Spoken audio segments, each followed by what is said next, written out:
In the quiet town of Millfield, where the nights are filled with the soft chirping of crickets and the stars seem within reach, lives a young woman named Ilara. One balmy summer evening, as Ilara takes her usual stroll through the meadow behind her house, an otherworldly glow catches her eye. Curiosity getting the better of her, she follows the light to the edge of the forest. There, she encounters a being like no other, Zephyr. With a form that seems to shift like the wind and eyes that hold the secrets of the universe, Zephyr is from a distant star system. Instead of fear, a sense of calm washes over Ilara. Zephyr communicates through a series of gentle pulses and images projected into Ilara's mind, sharing tales of far-off galaxies, of celestial wonders beyond imagination. As the night deepens, Ilara and Zephyr's connection grows. Zephyr shows Ilara the beauty of the cosmos, from the birth of stars to the delicate dance of nebulae. This encounter is not one of fear or excitement, but a peaceful exchange, a meeting of two souls from different worlds. As the first rays of dawn peek over the horizon, Zephyr departs, leaving Ilara with memories that will soothe her to sleep for many nights to come, and a new, found sense of peace and wonder about the universe. This gentle story is designed to lull you into a peaceful slumber, filled with the magic of an otherworldly encounter. Chapter 1: The Enigmatic Glow. Ilara had always been a creature of the night. There was something about the quiet stillness that settled over her small town of Millfield as the sun set that drew her in. The daily hustle and bustle of the town, with its friendly neighbors going about their business, the local store where everyone knew everyone else's name, and the school where she had spent her childhood days, all faded into a peaceful backdrop when the stars appeared.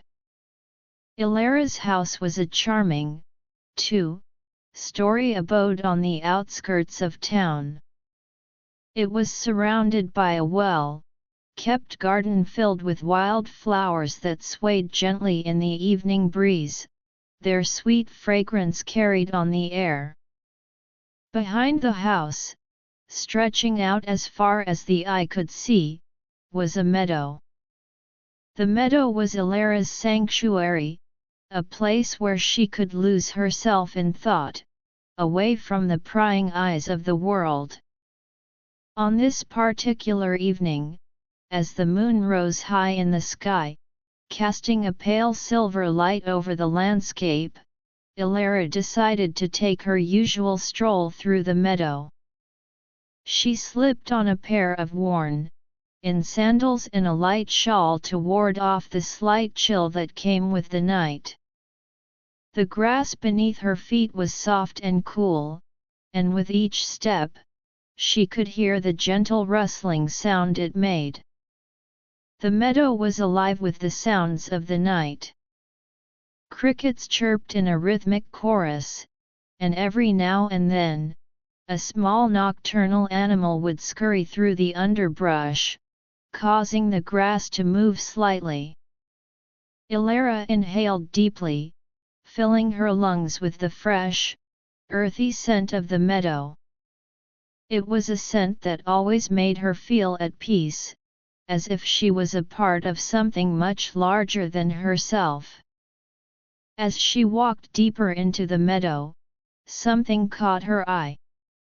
In the distance, towards the edge of the forest that marked the boundary of the meadow, a strange glow had appeared. At first, Ilara thought it was just a trick of the light, perhaps a reflection of the moon off a pool of water or a shiny rock. But as she continued to watch, the glow grew brighter, a soft, iridescent light that seemed to pulsate gently. Ilara's heart skipped a beat. She had lived in Millfield all her life, and she knew every nook and cranny of the meadow and the forest beyond. She had never seen anything like this before. A mix of curiosity and a tinge of caution welled up inside her. The glow was both alluring and a bit mysterious, and she found herself drawn to it like a moth to a flame. With slow, deliberate steps, Ilara began to make her way towards the glow. The tall grass parted easily as she walked through it, and the sounds of the night seemed to hush as if they too were aware of the strange phenomenon. As she got closer, she could see that the glow was definitely coming from the edge of the forest. The large, ancient trees that had always stood as sentinels at the border of the meadow now seemed to be guarding something extraordinary. When she was about 100 feet away from the glow, Ilara stopped for a moment. She took a deep breath, trying to calm her racing heart. There was a part of her that was afraid, a primal fear that came from the unknown. But her curiosity was stronger. She had to know what was causing that strange light. As she took the final few steps, the source of the glow came into view. Standing in a small clearing at the edge of the forest was a figure. At first, it was just a silhouette against the bright glow, but as Ilara's eyes adjusted, she began to make out more details. The figure was of a being, but it was unlike anything she had ever seen before. It was tall, at least a foot taller than Ilara, and its body was slender and graceful. Its skin, if it could be called that, had a pearlescent sheen to it, as if it was made of some kind of living crystal. Its arms and legs were long and lithe, and they moved with an otherworldly fluidity.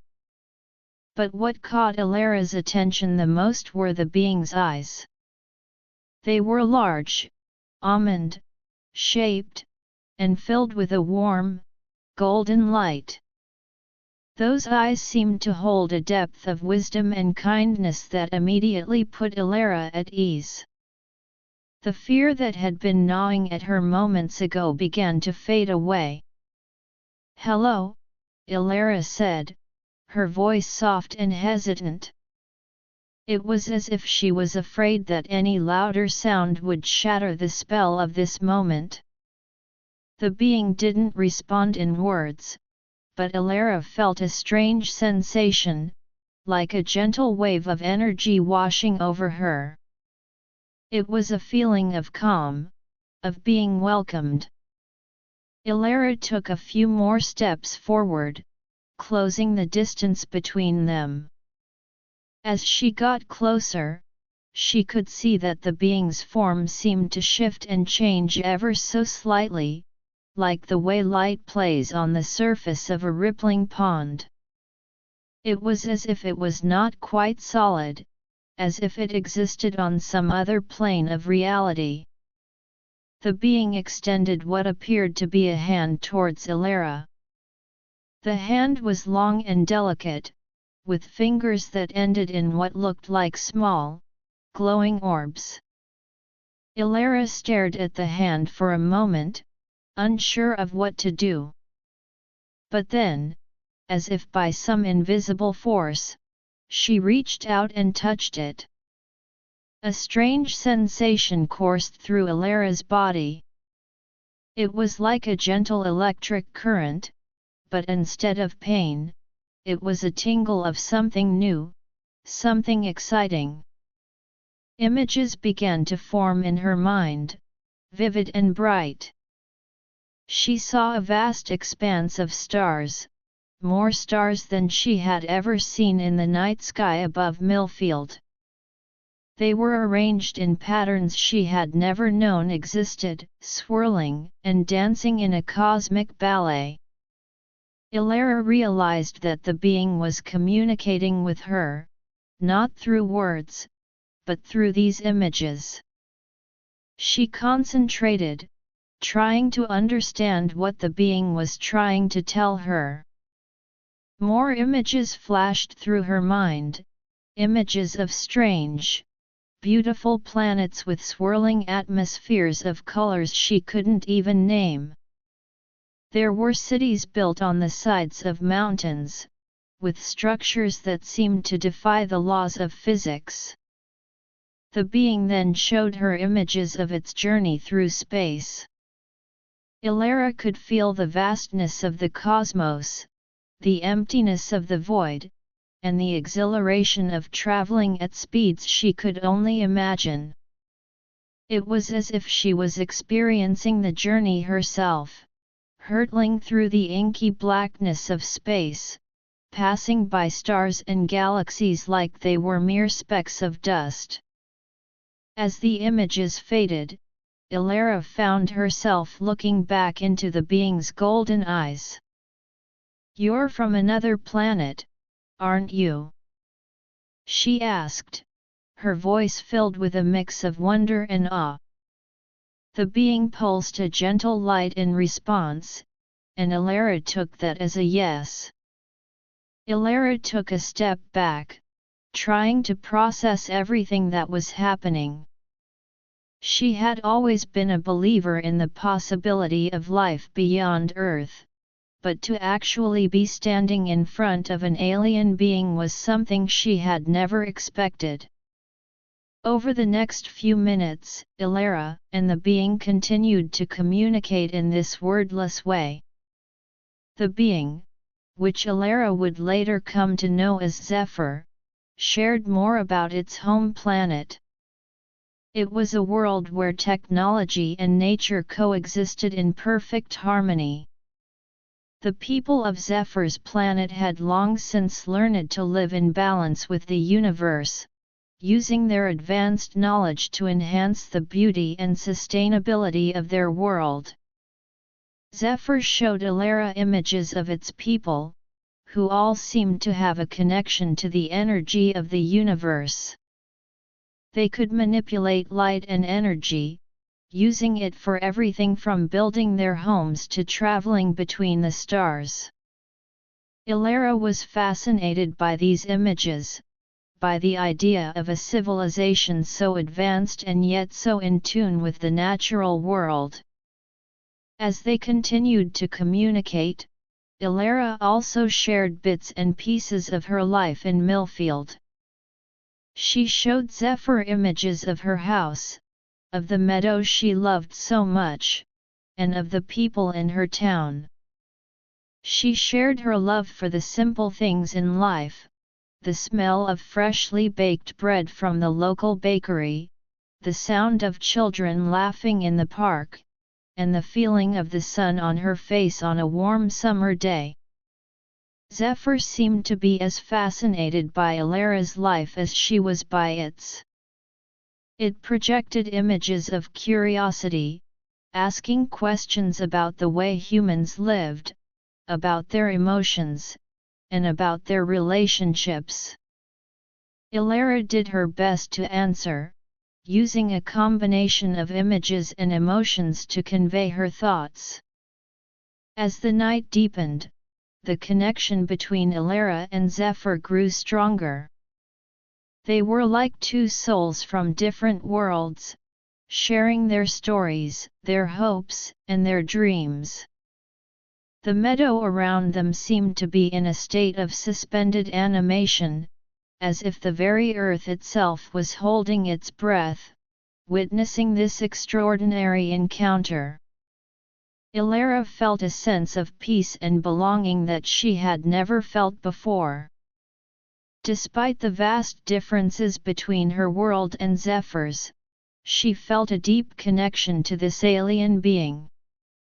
It was as if they were part of a larger cosmic family, and this encounter was just one small chapter in the story of the universe.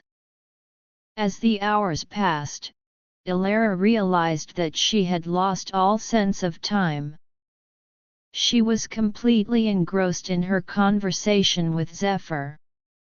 But then, as if on cue, the sky began to lighten ever so slightly. The first signs of dawn were approaching.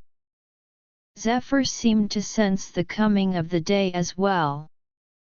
It projected a series of images into Ilara's mind, images of gratitude for their encounter, of the beauty it had seen in Ilara's simple life, and of the hope that their paths would cross again someday. Ilara felt a pang of sadness. She didn't want this encounter to end. She had so many more questions to ask, so much more she wanted to learn about Zephyr and its world. But she also understood that Zephyr had its own journey to continue. "I'll never forget this," she said, tears welling up in her eyes. Zephyr reached out and gently touched her face. A final wave of calm washed over Ilara, soothing her sadness. Then, in a blink of an eye, Zephyr was gone. The glow that had accompanied its presence faded, leaving Ilara alone at the edge of the forest. She stood there for a few more moments, looking at the spot where Zephyr had been. The memories of the night were fresh in her mind. With a deep breath, she turned and made her way back through the meadow, towards her home. As she walked, the events of the night replayed in her mind. She felt a sense of peace and contentment, but also a new, found sense of wonder about the universe. This gentle encounter with an otherworldly being had changed her perspective on life, and she knew that these memories would stay with her forever, a precious gift from the cosmos. When she finally reached her house, she climbed the stairs to her bedroom and lay down on her bed. The sun was just starting to peek over the horizon, casting a warm, golden light through her window. Ilara closed her eyes, and as she drifted off to sleep, she carried with her the images of the stars, the planets, and the kind-eyed alien named Zephyr. Chapter 2 – Lingering Echoes of the Encounter. After her extraordinary encounter with Zephyr, Ilara found that the world around her had taken on a new sheen. The familiar sights and sounds of Millfield, which she had once taken for granted, now seemed to be imbued with a hidden magic. She woke up the morning after the encounter feeling as if she was in a dream that she didn't want to end. Ilara's days in Millfield usually followed a simple routine. She worked part-time at the local library, a cozy building filled with rows upon rows of books that held the collective knowledge of humanity. As she shelved books that morning, her mind kept wandering back to the previous night. The images of Zephyr's world, the cosmic landscapes, and the gentle communication they had shared were still vivid in her mind. "Ilara, are you all right?" asked Mrs. Jenkins, the elderly librarian who had been working at the library for as long as Ilara could remember. "You seem a bit distracted today."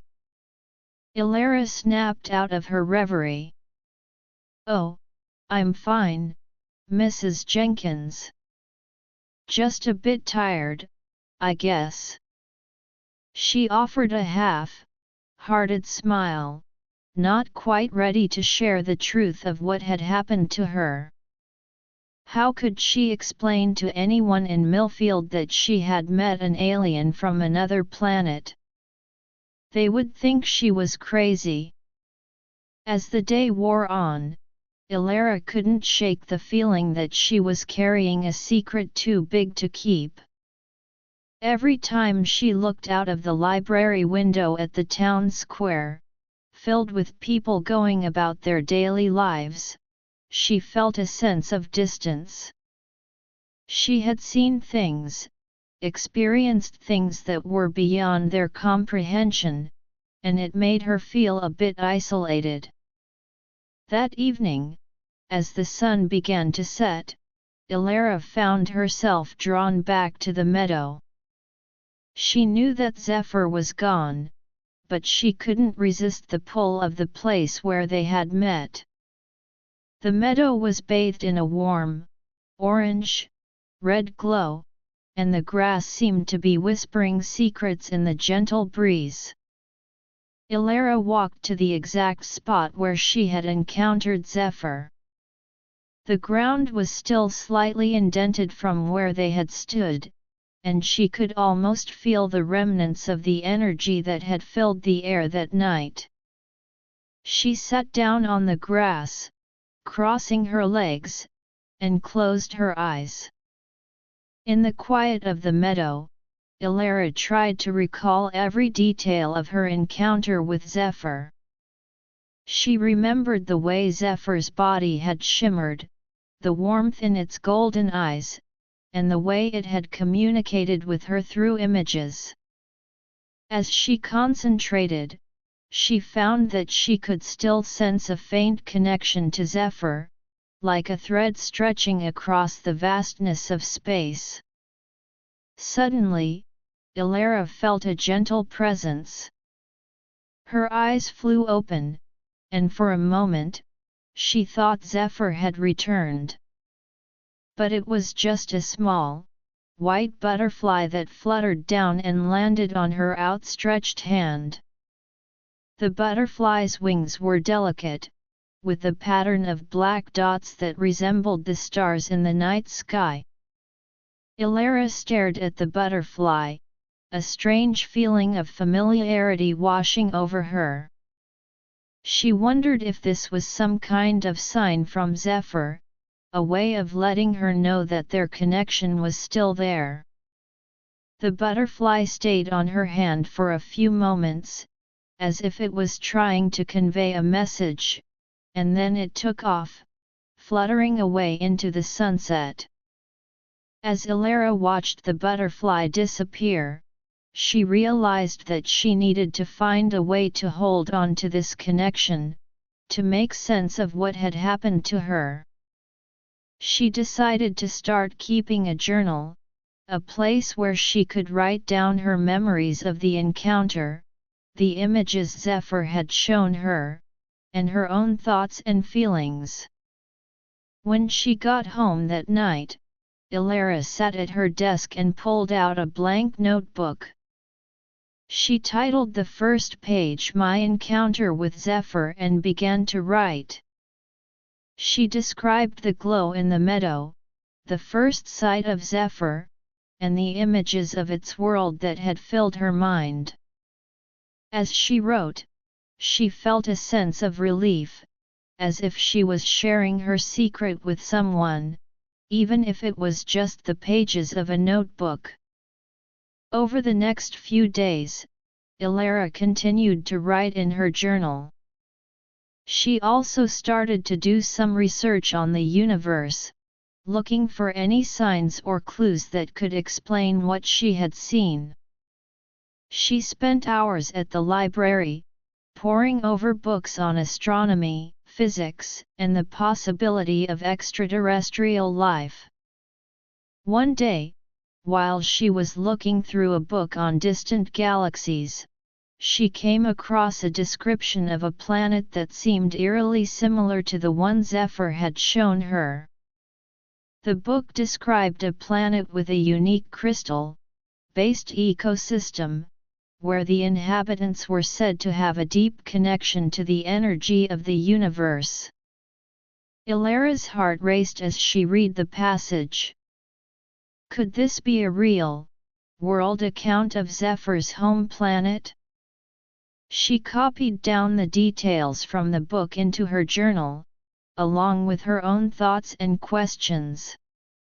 She wondered if there were others like her, people who had had similar encounters with alien beings. She started to search online, looking for forums or groups where people shared their stories of extraterrestrial experiences. Ilara joined a few online communities, but most of the stories she found seemed to be filled with wild claims and exaggerations. She was disappointed, but she didn't give up. She knew that her encounter with Zephyr was real, and she was determined to find others who could understand what she was going through. As the days turned into weeks, Ilara's connection to Zephyr seemed to fade a bit. The vivid images in her mind became less clear, and the sense of Zephyr's presence became more distant. But she refused to let go. She continued to write in her journal, to research, and to visit the meadow every chance she got. One evening, as she was sitting in the meadow, looking up at the stars, she felt a sudden surge of energy. It was as if a door had opened in her mind, and for a brief moment, she was connected to Zephyr again. Images flooded her mind, images of Zephyr traveling through space, of new planets it had visited, and of a message of hope. Zephyr was telling her that their encounter was not a one-time thing, that there was a reason for it. It was as if they were part of a larger plan, a cosmic web of connections that spanned the universe. Ilara felt a sense of excitement and purpose. She knew that she had to be patient, to wait for the next sign, the next encounter. Back at home, Ilara added the new images and the message from Zephyr to her journal. She felt a renewed sense of determination. She decided to take a more active role in her search for answers. She started to reach out to scientists and researchers who were interested in the possibility of extraterrestrial life. She sent emails to professors at nearby universities, describing her encounter in as much detail as she dared without sounding completely crazy. Most of the responses she received were polite but skeptical. They thanked her for sharing her story but suggested that it could be a result of a vivid dream or a hallucination. But one email caught her attention. It was from a young graduate student named Dr. Alex Carter at a university a few hours away. Dr. Carter wrote that he had been researching reports of strange encounters for years and that her story was one of the most compelling he had heard. He asked if he could meet with her in person to discuss it further. Ilara was overjoyed. Finally, someone seemed to be taking her seriously. She replied to Dr. Carter, agreeing to meet him at a coffee shop in a nearby town. As the day of the meeting approached, Ilara felt a mix of nervousness and excitement. She hoped that Dr. Carter could help her make sense of what had happened to her, that he could provide some answers to the many questions that had been plaguing her. On the day of the meeting, Ilara woke up early. She dressed carefully, choosing a simple but neat outfit. She packed her journal, filled with all the details of her encounter, and made her way to the coffee shop.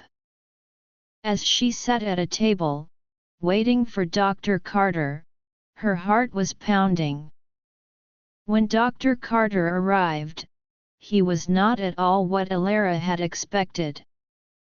He was young, probably in his late 20s, with a friendly face and a warm smile. He had a head of messy brown hair and wore a pair of thick, rimmed glasses that gave him an air of intelligence. "Ilara? It's so nice to meet you," Dr. Carter said, extending his hand. "I've been looking forward to hearing your story in person." Ilara shook his hand, feeling a bit more at ease. "Thank you for agreeing to meet me, Dr. Carter. I really hope you can help me understand what's been going on." They sat down, and Ilara began to tell her story from the beginning: the glow in the meadow, the encounter with Zephyr, the images she had seen, and the subsequent events. Dr. Carter listened intently, asking occasional questions for clarification. As Ilara spoke, she could see the excitement in Dr. Carter's eyes. He seemed to believe her, or at least he was willing to consider the possibility that her story was true. When she finished, Dr. Carter leaned back in his chair. "Ilara, your story is truly remarkable," he said. "I've heard many stories of supposed extraterrestrial encounters, but yours has a level of detail and authenticity that is quite compelling. I think there's a lot we can learn from this, not just about the possibility of life beyond Earth, but also about the nature of our own consciousness and perception." Ilara felt a sense of validation. For the first time since her encounter with Zephyr, she didn't feel like she was alone in her experience. Dr. Carter then suggested that they work together to document her story more thoroughly, to look for any scientific evidence that could support her claims. Over the next few weeks, Ilara and Dr. Carter met regularly. They visited the meadow where she had met Zephyr, and Dr. Carter took samples of the soil, the plants, and even the air, looking for any signs of unusual energy or substances. They also conducted a series of interviews with Ilara, using advanced psychological and neurological tests to determine the authenticity of her memories. As they delved deeper into the investigation, they started to find some interesting clues. The soil samples from the meadow showed traces of elements that were not commonly found in the area, and Ilara's brainwave patterns during the interviews were unlike anything Dr. Carter had seen before. But the most significant discovery came when they were analyzing the images Ilara had drawn from her memory of Zephyr's world. Dr. Carter noticed a pattern in the architecture of the cities she had depicted, a pattern that seemed to follow a complex mathematical formula. He started to research this formula, and to his amazement, he found that it was similar to some of the theoretical models of advanced alien civilizations that had been proposed by leading scientists. As their research progressed, Ilara and Dr. Carter became more and more convinced that her encounter with Zephyr was real. But they also knew that they were treading on dangerous ground. The scientific community was often skeptical of such claims, and they would need more evidence before they could present their findings to the world. Despite the challenges, Ilara and Dr. Carter were determined to continue their investigation. They knew that they were on the verge of something big, something that could change the way humanity viewed the universe and its place in it. And as they worked together, Ilara felt a new sense of purpose. She was no longer just a woman with a strange story, she was part of a quest for knowledge, a quest that could unlock the secrets of the cosmos. As the months passed, Ilara's connection to Zephyr seemed to grow stronger again. She started to have more vivid dreams, dreams in which Zephyr communicated with her, guiding her and Dr. Carter in their research. And as she continued to write in her journal, she knew that her life had changed forever. She was no longer just an ordinary woman from Millfield, she was on a journey that could lead her to the very edges of the known universe. Chapter 3 – Unraveling the Cosmic Threads. Ilara and Dr. Carter's collaboration had set in motion a series of events that were about to change both of their lives in ways they could never have imagined. With each passing day, they delved deeper into the mystery of Ilara's encounter with Zephyr, and the evidence they were uncovering was both fascinating and confounding. The research lab at the university had become their second home. Dr. Carter's colleagues, initially skeptical of their work, were now starting to take notice. The strange elements found in the meadow soil samples had been analyzed further, and it was determined that they were not only rare on Earth but also showed signs of having been exposed to an energy source that was beyond current scientific understanding. Ilara, sitting at a table in the lab, was looking at the latest test results. Dr. Carter, these results are amazing. But what does it all mean? She asked, her eyes wide with a mix of excitement and confusion. Dr. Carter, who was poring over a set of data on his computer, looked up. Well, Ilara, it's still early to draw any definitive conclusions. But these elements could potentially be a sign of Zephyr's technology or the environment of its home planet. It's as if a piece of another world has been left behind in that meadow. As they continued to work, Ilara's connection with Zephyr seemed to be influencing their research in unexpected ways. She started to have sudden insights, as if Zephyr was guiding her thoughts. One day, while looking at a map of the constellations, she had an epiphany. Dr. Carter, look at this, she said, pointing to a particular region of the map. I think this is the general area where Zephyr's planet might be located. I can't explain how I know, but it just feels right. Dr. Carter was intrigued. He immediately started to research the stars in that region, looking for any signs of planets that could potentially support life. To their surprise, they found a star system that had been largely overlooked by previous studies. It consisted of several planets, one of which had an atmosphere that showed some unusual characteristics.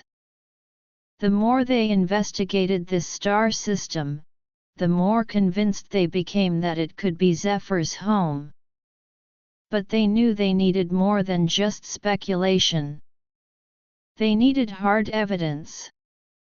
Dr. Carter decided to apply for a research grant to fund a more in-depth study of the star system. He spent days writing the proposal, detailing the evidence they had gathered so far and the potential significance of their findings.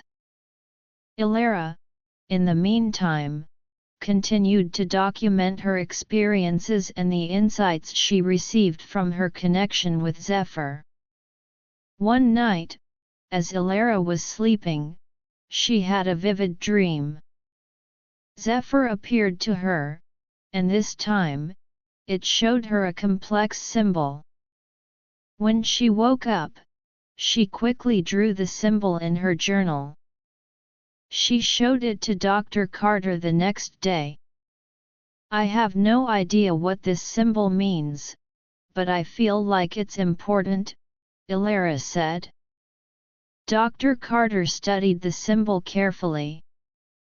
It was a combination of geometric shapes, some of which seemed to resemble ancient symbols from various cultures on Earth, but others were completely unknown. He decided to run the symbol through a database of known symbols, both terrestrial and those proposed in theories of alien communication. After hours of searching, they found a partial match. The symbol was similar to a set of symbols that had been proposed by a group of scientists as a possible form of universal communication. But the part of the symbol that was unique to what Ilara had drawn remained a mystery. As they were trying to decipher the symbol, news of their research started to spread within the university. Some of the more open-minded professors offered their support, while others were still highly skeptical. One of the skeptical professors, Dr. Thompson, confronted Dr. Carter in the hallway. "Alex, this is all nonsense. You're wasting your time and valuable research resources on a wild goose chase. There's no evidence that this woman's story is anything more than a figment of her imagination," Dr. Thompson said, his voice filled with disdain. Dr. Carter stood his ground. "Dr. Thompson, I understand your skepticism, but the evidence we've gathered so far is too compelling to ignore. We've found elements that don't belong here, and Ilara's experiences and insights are leading us in directions that we can't just dismiss." The argument between the two professors caught the attention of other faculty members. A debate ensued within the university about the validity of their research. Some argued that it was important to explore all possibilities, while others thought it was a waste of time and money. Despite the controversy, Ilara and Dr. Carter refused to give up. They continued to work on deciphering the symbol and gathering more evidence. Ilara, in particular, was determined. She knew that her encounter with Zephyr was real, and she was not going to let the doubts of others stop her from uncovering the truth. One day, while Ilara was visiting the meadow again, she felt a strange sensation. It was as if Zephyr was trying to communicate with her in a more direct way. She sat down on the grass, closed her eyes, and concentrated. Images started to form in her mind, but this time, they were accompanied by a feeling of urgency. Zephyr was showing her a sequence of events, a warning of some sort. Ilara saw a large, dark object approaching a planet that resembled the one they had identified as a possible home for Zephyr. She tried to understand what Zephyr was trying to tell her. Was it a threat to its planet? When she returned to the university, she told Dr. Carter about the vision. Dr. Carter immediately started to analyze the data they had on the star system. He found some irregularities in the gravitational field around the suspected planet. It was as if something large and massive was approaching it. They realized that they might be witnessing something of great significance. If this was a real-time event, they needed to act quickly. Dr. Carter reached out to other astronomers, sharing their findings and the vision Ilara had experienced. Some of the astronomers were initially skeptical but agreed to help monitor the star system. Over the next few days, they watched as the situation in the star system unfolded. The large object, which they now suspected was some kind of cosmic body, was indeed approaching the planet. Ilara and Dr. Carter were in a race against time to understand what was happening and, if possible, to find a way to help. As they continued to monitor the situation, Ilara started to receive more images from Zephyr. Zephyr was showing her the technology it used to defend its planet, a complex system of energy fields and gravitational manipulation. Ilara tried to convey these images to Dr. Carter, who then worked with a team of engineers to understand if any of these concepts could be replicated or used to predict the outcome. The scientific community was now in a frenzy.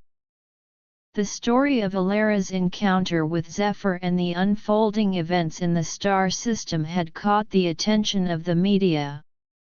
Reporters were calling the university, trying to get more information. Ilara and Dr. Carter found themselves in the spotlight, but they were more focused on the situation at hand. One evening, as they were analyzing the latest data, Dr. Carter turned to Ilara. "Ilara, this is all happening so fast. We're on the verge of something huge, but we're also in uncharted territory. We need to be careful, but we also can't let this opportunity pass us by." Ilara nodded. "I know, Dr. Carter. I feel like we're part of something much bigger than ourselves. Zephyr is counting on us, and I'm not going to let it down." As the situation in the star system became more critical, Ilara and Dr. Carter worked around the clock. They collaborated with scientists from different fields, sharing their knowledge and insights. The symbol that Ilara had drawn earlier seemed to hold the key to understanding Zephyr's technology better. They finally managed to decipher part of it, and it led them to a breakthrough in understanding how Zephyr's defense system worked.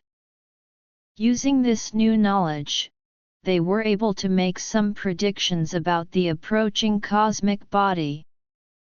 They realized that it was not a natural object but some kind of artificial construct. It was as if an unknown force was trying to attack Zephyr's planet. Ilara and Dr. Carter knew that they had to act. They started to work on a plan to communicate with Zephyr, to offer their help. They used the symbol and the knowledge they had gained to create a message that they hoped Zephyr would understand. The message was sent out into space, using a powerful radio telescope. As they waited for a response, the tension in the lab was palpable. Ilara and Dr. Carter knew that their actions could have far-reaching consequences. They were not only trying to help an alien civilization but also potentially changing the course of human-alien relations. Days passed, and there was no response. But Ilara refused to lose hope. She continued to communicate with Zephyr through her mind, sending images of support and determination. And then, one day, as they were about to give up, they received a signal. The signal was in a complex code, but using the knowledge they had gained so far, they were able to decipher it. It was a message from Zephyr. Zephyr had received their message and was grateful for their offer of help. It also provided them with more information about the approaching threat and how they could assist. Ilara and Dr. Carter were overjoyed. They immediately started to work on a plan of action. They shared the information with the international scientific community, and a global effort was launched to help Zephyr's planet. Scientists from all over the world contributed their expertise, and together, they started to develop a strategy to counter the approaching threat. As they worked, Ilara realized that her encounter with Zephyr had led to something much bigger than she could have ever imagined. It had not only opened the door to the possibility of life beyond Earth but had also united the scientific community in a common cause. She knew that the road ahead would be long and difficult, but she was ready to face the challenges. With Dr. Carter by her side and the support of the global scientific community, she was determined to help Zephyr and, in the process, uncover more of the mysteries of the universe. Chapter 4 – The Cosmic Alliance. With the message from Zephyr in hand, Ilara and Dr. Carter found themselves at the center of a global effort to assist Zephyr's planet. The international scientific community had rallied behind their cause, and teams of experts from various fields were working around the clock to develop a strategy to counter the approaching threat. Ilara, now a familiar face in the scientific community due to her encounter with Zephyr, was actively involved in the discussions. Her unique connection to Zephyr gave her insights that were invaluable to the team. She sat in a large, high-tech conference room filled with scientists, engineers, and military strategists. The walls were covered with screens showing real-time data from the star system where Zephyr's planet was located, as well as diagrams of the approaching artificial construct. Ilara, can you tell us more about the energy-based defense system Zephyr showed you? Asked Dr. Ramirez, a leading physicist on the team. Ilara nodded. From what I saw, it's a system that uses a combination of electromagnetic and gravitational forces. It creates a kind of shield around the planet. But I'm not sure how we can replicate it with our current technology. Dr. Carter, who was standing at the front of the room, stepped in. We've been analyzing the data Ilara provided, and we think we can develop a scaled-down version of the shield. It won't be as powerful as what Zephyr has, but it could provide some protection. The group spent hours discussing the feasibility of the plan. They debated the materials needed, the energy requirements, and the logistics of deploying the shield. As the discussions progressed, it became clear that they would need to make some significant technological leaps in a short period of time. One of the engineers, a young woman named Maya, proposed an idea. What if we use a combination of our most advanced superconducting materials and the new nanotech we've been developing? We might be able to create a field that can at least deflect some of the energy from the approaching object. The idea was met with a flurry of excitement. Scientists immediately started to run simulations to see if Maya's proposal could work. Ilara, in the meantime, continued to communicate with Zephyr in her mind, trying to get more information about the nature of the threat. As the days passed, the teams made significant progress. The simulations showed that Maya's idea had potential. They started to build a prototype of the shield in a large, secretive laboratory on the outskirts of the city. Ilara visited the lab regularly, providing updates on any new insights she received from Zephyr. One day, while Ilara was at the lab, she had a sudden vision. Zephyr was showing her a different aspect of the approaching threat. It was not just a physical object but also a form of energy-based attack that could disrupt the planet's core. "Dr. Carter, we have a problem," Ilara said, rushing to find him. "Zephyr just showed me that the attack could be more complex than we thought. There's an energy-based component that could cause a chain reaction in the planet's core." Dr. Carter's face grew serious. "We need to factor this into our shield design. We'll have to find a way to counter this energy attack as well." The scientists and engineers went back to the drawing board. They started to research ways to create a secondary shield that could absorb or deflect the energy-based attack.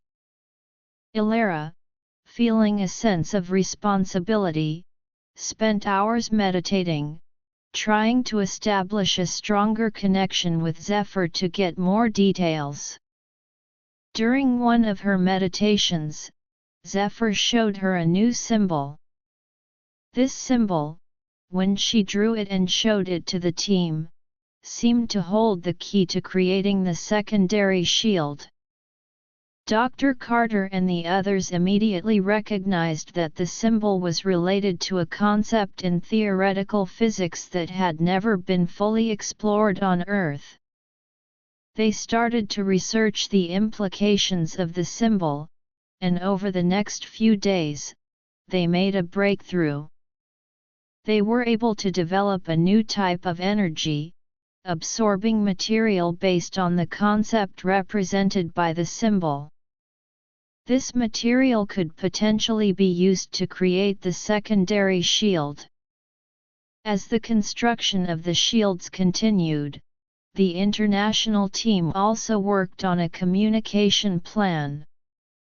They wanted to establish a more direct and reliable communication channel with Zephyr's planet. They knew that coordination between the two civilizations was crucial if they were to succeed in defending against the threat. Ilara was at the forefront of this effort. She used her connection with Zephyr to understand their communication protocols. With the help of a team of linguists and communication experts, they were able to develop a basic communication system that could send and receive messages in a way that Zephyr could understand. One day, they finally received a message from Zephyr through the new communication system. Zephyr informed them that the approaching threat was accelerating, and they needed to act quickly. The message also contained some additional information about the capabilities of the attacking force.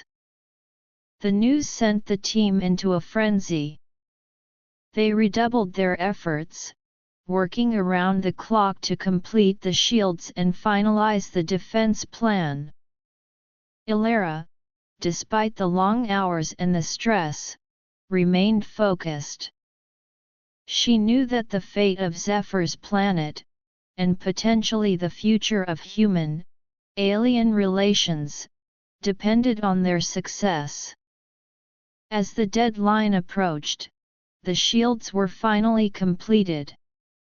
The primary shield, made of the superconducting and nanotech materials, was designed to deflect physical impacts, while the secondary shield, crafted from the new energy-absorbing material, was meant to counter the energy-based attack.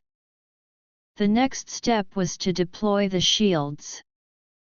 A team of engineers and astronauts was assembled to transport the shields to the star system. They used a newly developed spaceship that was capable of traveling at speeds much faster than anything previously achieved. Ilara watched as the spaceship took off, carrying with it the hopes of two civilizations. She knew that the journey would be long and dangerous, but she had faith in the team. Over the next few weeks, they received regular updates from the spaceship. The journey was progressing smoothly, and the team was on schedule to reach the star system in time. Finally, the day arrived when the spaceship reached the vicinity of Zephyr's planet. Ilara and the rest of the team watched in anticipation as the shields were deployed. The primary shield was activated first, creating a shimmering barrier around the planet. Then, the secondary shield was powered up, ready to counter any energy-based attacks. As they waited, the approaching artificial construct came into range. It launched a series of physical projectiles, which were deflected by the primary shield. The construct then unleashed a powerful energy blast, but the secondary shield absorbed it, dispersing the energy harmlessly. Ilara and the team on Earth cheered as they watched the successful defense of Zephyr's planet. Zephyr sent a message of gratitude, expressing their amazement at the cooperation between the two civilizations. The threat had been averted, at least for now.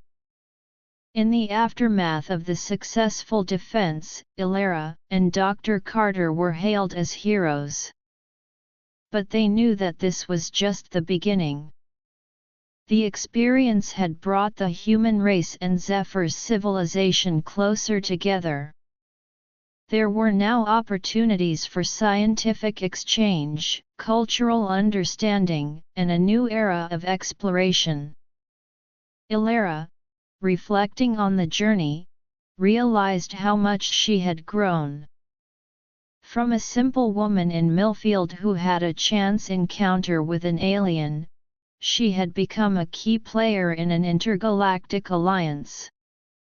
She knew that there were still many mysteries to uncover, many challenges to face, but she was ready. The scientific community on Earth was now more open to the idea of extraterrestrial life and cooperation. Universities around the world started to develop new research programs focused on intergalactic relations and the study of alien technologies. Ilara was often invited to speak at conferences, sharing her experiences and insights. As time passed, Ilara continued to communicate with Zephyr. She learned more about their culture, their way of life, and their vast knowledge of the universe. In return, she shared the beauty and diversity of Earth with Zephyr. One day, Zephyr proposed an exchange program. They wanted to send some of their people to Earth to learn about human civilization, and they invited a group of humans to visit their planet. Ilara was one of the first to volunteer for the trip to Zephyr's planet. The day of the departure arrived. Ilara, along with a team of scientists, artists, and diplomats, boarded a spaceship bound for Zephyr's world. As the spaceship left Earth's orbit, Ilara looked out of the window, filled with a sense of excitement and anticipation. She knew that this journey would open up a whole new chapter in her life and in the history of humanity. As they traveled through space, Ilara shared stories of Earth with her fellow travelers. She talked about the beauty of the meadows in Millfield, the bustling cities, and the rich cultural heritage of the human race.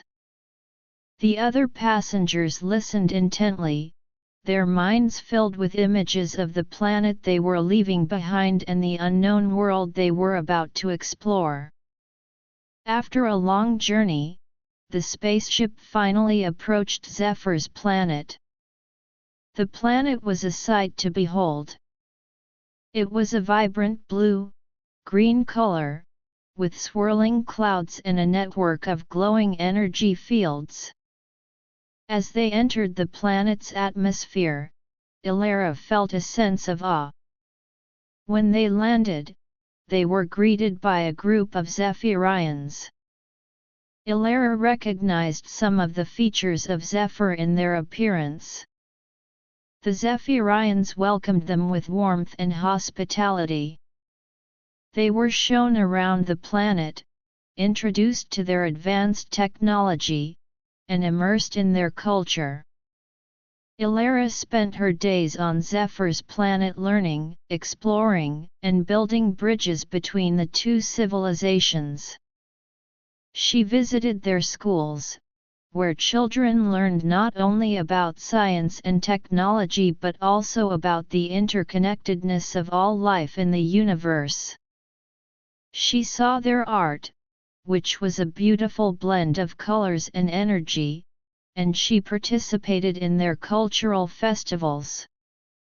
Back on Earth, the Zephyrian visitors were also making an impact. They shared their knowledge of advanced energy systems, sustainable living, and cosmic navigation. The exchange program was a huge success, and it marked the beginning of a new era of cooperation between the two civilizations.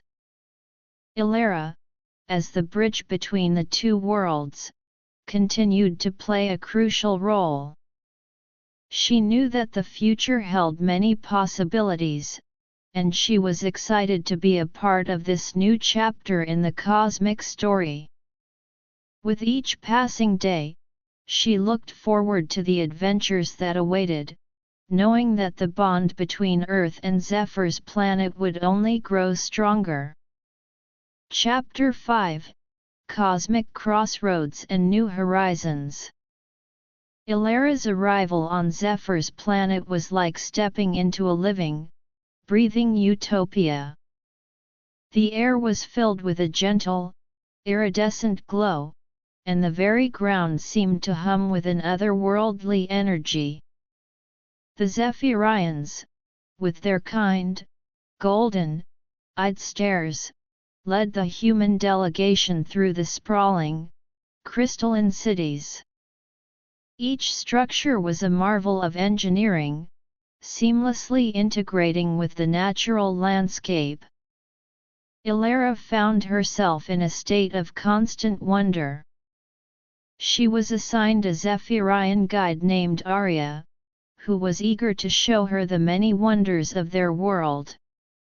Arya was slender, with a body that seemed to shift and flow like a gentle stream of light. Her long, tendril-like hair floated around her head, and her movements were grace personified. Ilara, this is our hall of knowledge, Arya said, as they entered a vast, domed structure. The walls were lined with what appeared to be living crystals, each pulsating with a different color. These crystals store the collective wisdom of our civilization, from the moment we first looked to the stars.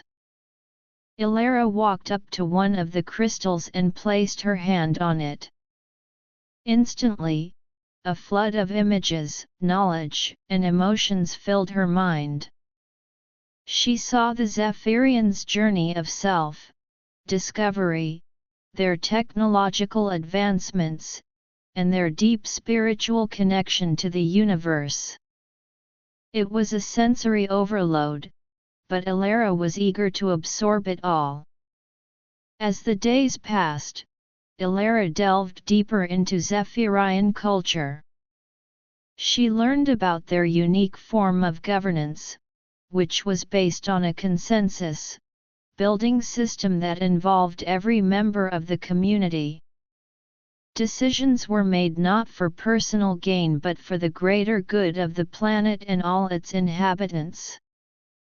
One day, Arya took Ilara to a vast, open field filled with strange, glowing plants. "These are our life force plants," Arya explained. "They not only provide us with sustenance but also help maintain the balance of energy on our planet." Ilara knelt down to examine the plants more closely. Their petals were like delicate, glowing filaments, and their roots seemed to be intertwined with the very fabric of the ground. "They're beautiful," Ilara said, in awe of the sight. Back on Earth, the Zephyrian visitors were making significant contributions. They worked with Earth's scientists to develop more efficient energy sources, drawing on their knowledge of cosmic energy manipulation. The once skeptical scientific community was now fully embracing the opportunities that this new alliance presented. Dr. Carter, who had become a leading figure in the human, Zephyrian cooperation, was overseeing several research projects. "The Zephyrians' understanding of energy is truly revolutionary," he told a group of scientists. "We're on the verge of making leaps in clean energy production that could transform our planet." However, not everyone on Earth was happy about the new alliance. There were some groups who were afraid of the changes that the Zephyrians' presence might bring. They feared that the Zephyrians' advanced technology could give them too much power, or that their culture could erode human values. One such group, calling themselves the Earth First Coalition, started to organize protests. They held signs and chanted slogans outside government buildings, demanding that the Zephyrian exchange program be halted. "We don't know what their true intentions are," one protester shouted. "We should focus on solving our own problems first." Ilara, when she heard about the protests, was deeply concerned. She knew that fear and misunderstanding were at the root of these protests. She decided to return to Earth to address these concerns directly. Upon her return, Ilara met with representatives of the Earth First Coalition. "I understand your fears," she told them. "But the Zephyrians have shown us nothing but kindness and a desire to help. Their technology can solve many of our problems, from environmental degradation to poverty." The representatives of the coalition were initially hesitant to listen. But as Ilara shared her experiences on Zephyr's planet, and the ways in which the Zephyrians had helped defend their own planet, their attitudes began to soften. Meanwhile, on Zephyr's planet, the human delegation was facing its own set of challenges. Some Zephyrians were having difficulty understanding human emotions and social norms.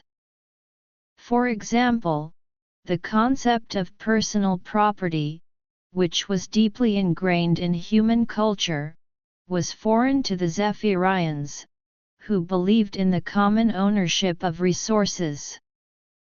One of the human scientists, Dr. Singh, found himself in a difficult situation when a Zephyrian took one of his research tools without asking. "In our culture, we need to ask permission before taking someone else's property," Dr. Singh explained to the Zephyrian. The Zephyrian looked confused. "But everything is for the benefit of all. Why would you need permission?"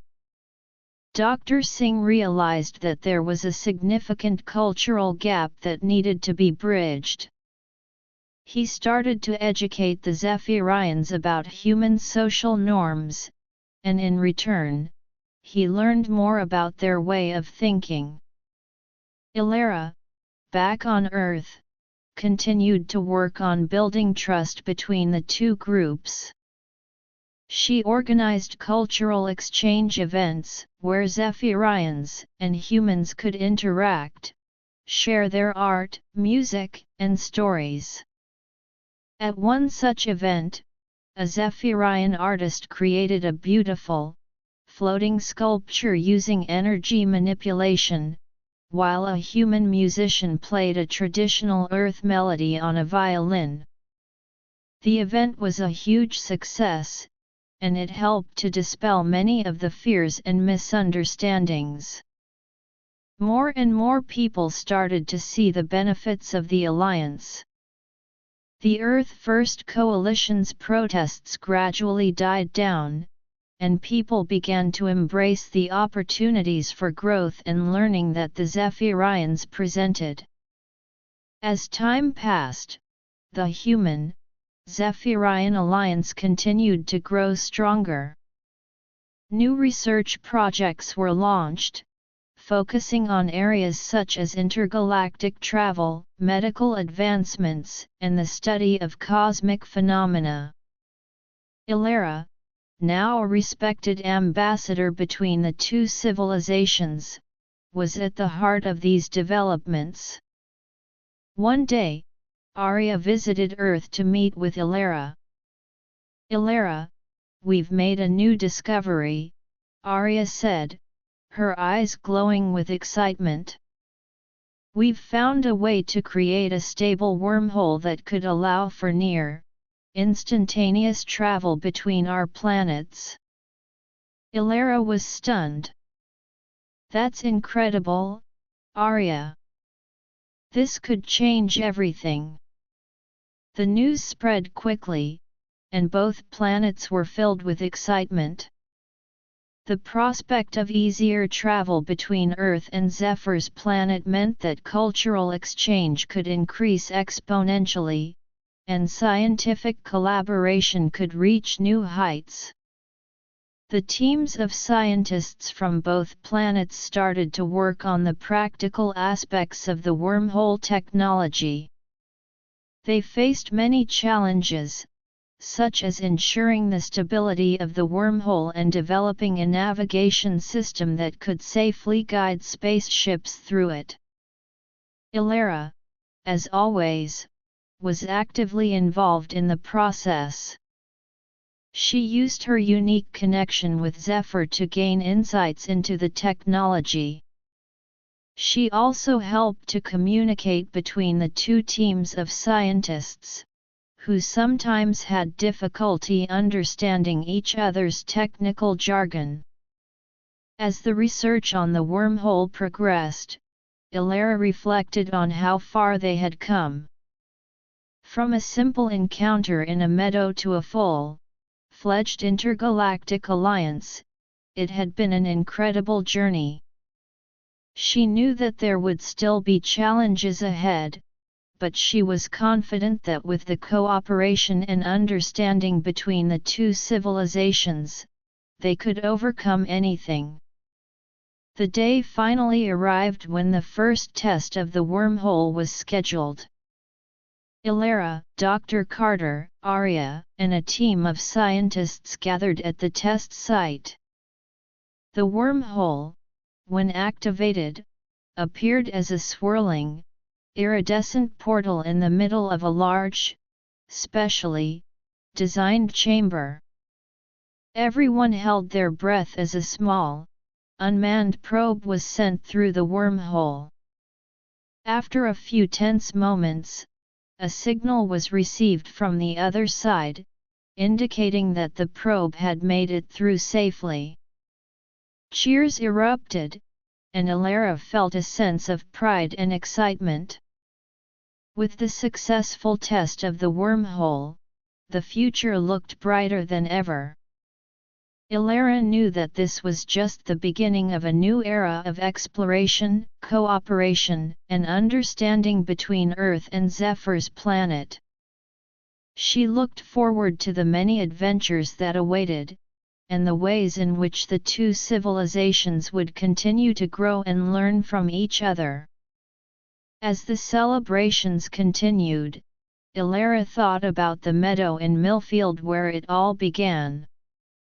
It was a reminder that sometimes, the most extraordinary things could start from the simplest of encounters.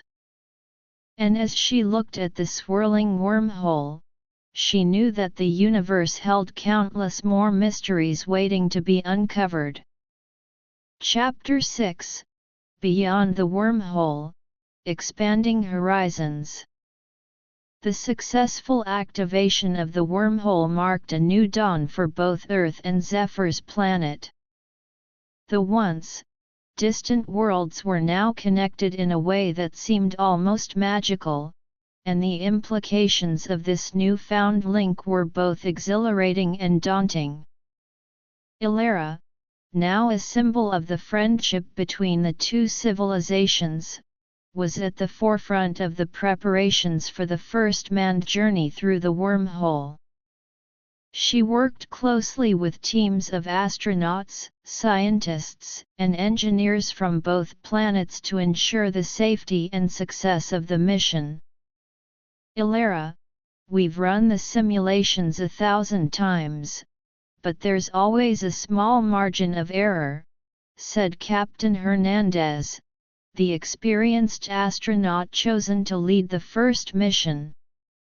The wormhole is an entirely new phenomenon for us, and we can't be too cautious. Ilara nodded, understanding the gravity of the situation. I know, Captain. But we also have the knowledge and support of the Zephyrans. Their technology and insights have brought us this far, and I'm confident we can make this work. The Zephyrans, for their part, were equally invested in the mission. Arya, Ilara's Zephyrian friend, was part of the team providing crucial technical support. We've been studying wormhole technology for centuries, but this is the first time we've had the opportunity to share it with another civilization, Arya said. It's a momentous occasion for both of us. As the launch date drew closer, the excitement on both planets reached a fever pitch. People from all walks of life followed the mission's progress with bated breath.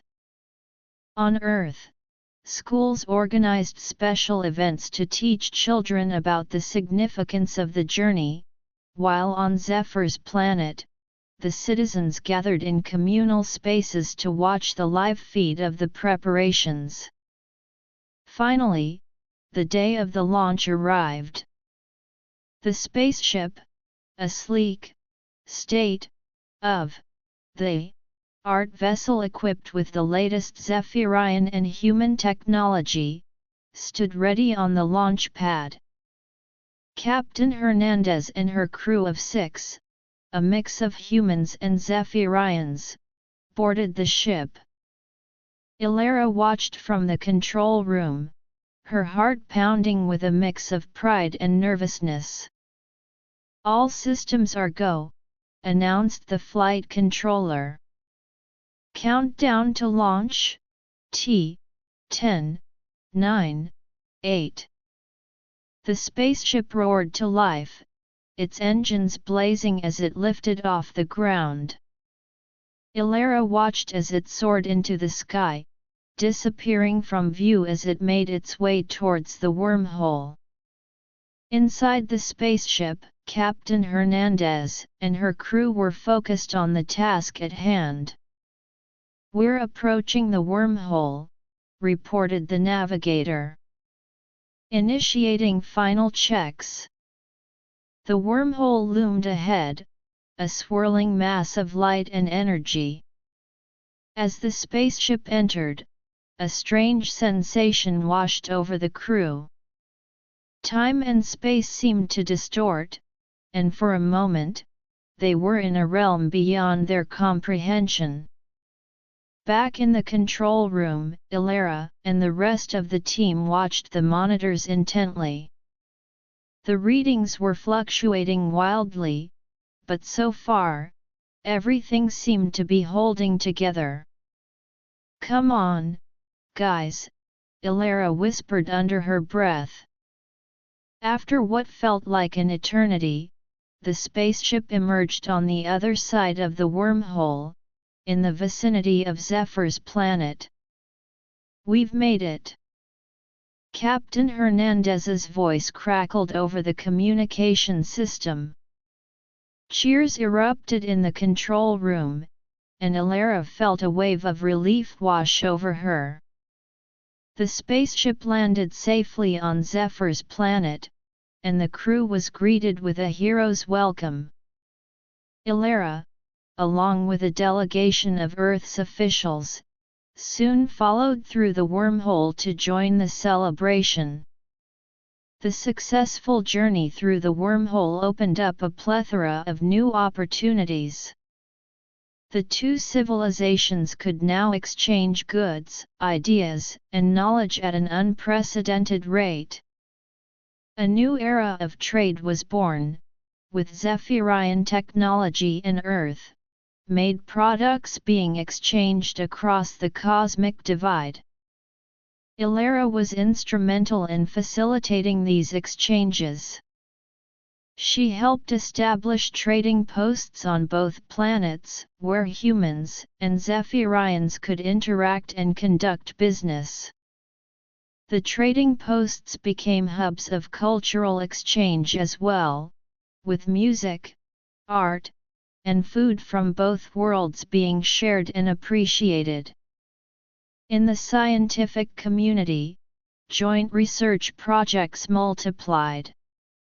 Scientists from Earth and Zephyr's planet collaborated on everything from studying the fundamental laws of the universe to developing new medical treatments. One such project focused on using Zephyrian energy-based therapies to cure previously incurable diseases on Earth. Dr. Kim, a leading Earth-based medical researcher, worked closely with her Zephyrian counterparts. The Zephyrians have a completely different understanding of the human body's energy fields, she said. "We're making progress in developing treatments that could revolutionize medicine."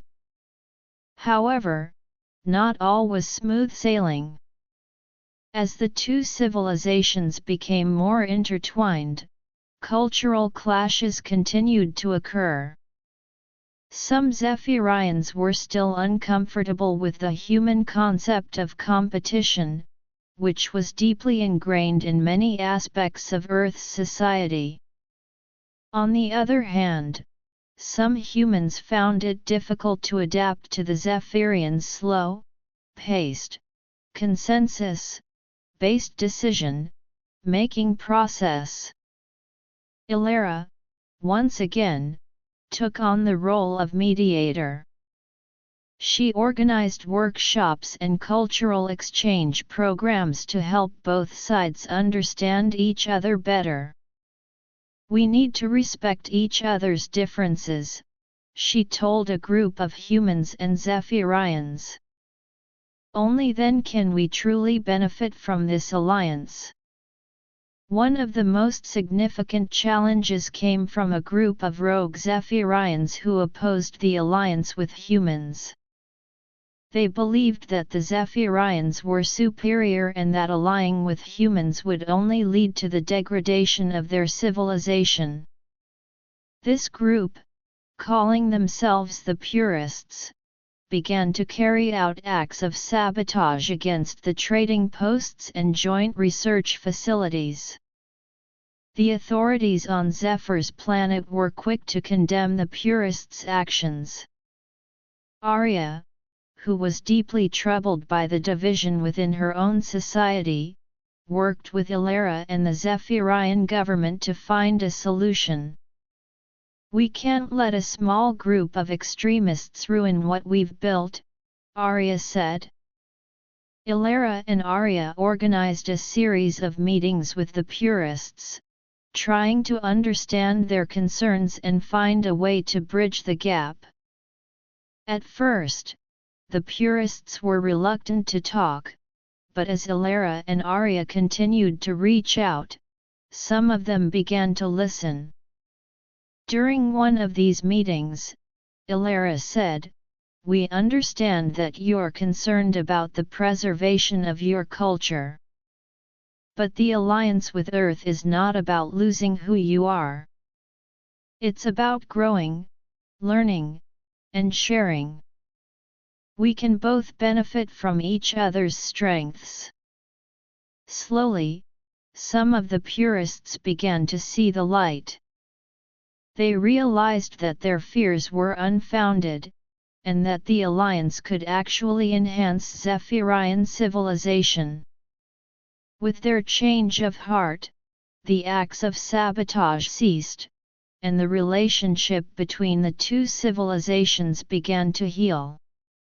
As time passed, the wormhole became a symbol of unity between Earth and Zephyr's planet. More and more people traveled through it, for business, for study, and for cultural exchange. Ilara, who had witnessed the birth of this new era, continued to play a vital role in maintaining the harmony between the two worlds. One day, Ilara received a message from Zephyr. It was a vision of a new cosmic discovery, a star system that held the potential for new life. Zephyr showed her images of strange, glowing planets and the possibility of intelligent civilizations waiting to be discovered. Ilara shared this vision with the scientific communities of both planets. The news sparked a new sense of excitement and curiosity. Plans were immediately set in motion to send exploratory missions to the newly discovered star system. Ilara, now a seasoned ambassador of intergalactic relations, was part of the planning committee. She knew that this new discovery could open up even more opportunities for both Earth and Zephyr's planet. It could lead to new alliances, new knowledge, and a deeper understanding of the universe. As the preparations for the exploratory missions got underway, Ilara looked back on her journey.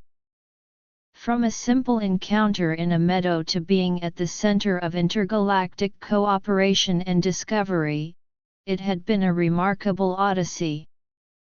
She was excited to see what the future held, knowing that with the combined efforts of Earth and Zephyr's planet, they were ready to face whatever challenges and wonders the universe had in store. The first exploratory mission was scheduled to depart in a few months. Ilara, along with a team of scientists, astronauts, and diplomats, was busy finalizing the details. They were equipping the spaceships with the latest technology, both from Earth and Zephyr's planet, to ensure a successful journey. The anticipation was palpable on both planets. The discovery of a new star system with the potential for life was a game changer. It could rewrite the textbooks on astronomy and open up new frontiers in intergalactic relations. Ilara, as she prepared for the mission, reflected on the importance of the alliance. It had taught her the value of cooperation, understanding, and the power of reaching beyond one's own world. She was ready to embark on this new adventure, knowing that it was just one more step in the never-ending journey of exploration and discovery. As the launch date of the exploratory mission drew closer, Ilara could feel the excitement building. She knew that this was not just a mission to discover new life but also an opportunity to strengthen the bond between Earth and Zephyr's planet. And as she looked towards the stars, she was filled with a sense of wonder and determination, ready to face the unknown with her cosmic allies by her side. Chapter 7 – The Cosmic Odyssey unfolds. The countdown for the exploratory mission to the newly discovered star system had begun. Ilara, along with a diverse team of experts from Earth and Zephyr's planet, was on the verge of embarking on a journey that could rewrite the annals of cosmic exploration. The spaceships, sleek and powerful, were equipped with the most advanced technology both civilizations had to offer. Ilara stood on the launch pad, her heart pounding with a mix of excitement and trepidation. She looked around at the bustling activity as technicians made their final checks, and crew members prepared for liftoff. Captain Orion, a Zephyrian with a calm and commanding presence, approached her. Ilara, this is a moment we've been waiting for, Captain Orion said, his golden eyes shining with anticipation. The universe is full of mysteries, and we're about to uncover some of its deepest secrets. Ilara nodded, a determined look on her face. Yes, Captain. This mission could change everything we know about the cosmos and our place in it. The crew of the mission was a carefully selected group of scientists, astronauts, and diplomats. Dr. Nova, a brilliant human astrophysicist, was part of the team. She had spent years studying distant star systems, and this mission was a dream come true for her. Ilara, I can't believe we're finally going to explore this new star system, Dr. Nova said, clutching her data pad filled with preliminary research on the system. The data we've gathered so far suggests that there could be not one, but several planets with the potential for life. As the time for launch neared, the crew boarded the spaceships. Ilara took her seat in the command module, strapped herself in, and prepared for the journey ahead. The engines roared to life, and with a thunderous blast, the spaceships lifted off the ground, soaring into the sky. The journey through space was long but filled with anticipation. The crew spent their days analyzing data, conducting experiments, and discussing the possibilities of what they might find in the new star system. Ilara, in particular, was in constant communication with Zephyr, trying to glean any additional insights about the system. One day, as they were cruising through the vast expanse of space, Ilara had a vivid vision from Zephyr. It showed her a planet within the star system, a world covered in a thick, purple-hued atmosphere. Zephyr was trying to convey that this planet held a special significance, but the exact nature of it was still unclear. Ilara shared the vision with the rest of the crew. We need to focus on this planet when we reach the star system, she said. Zephyr seems to think it's important. Dr. Nova immediately began to study the star system's data, looking for any signs related to the purple-hued planet.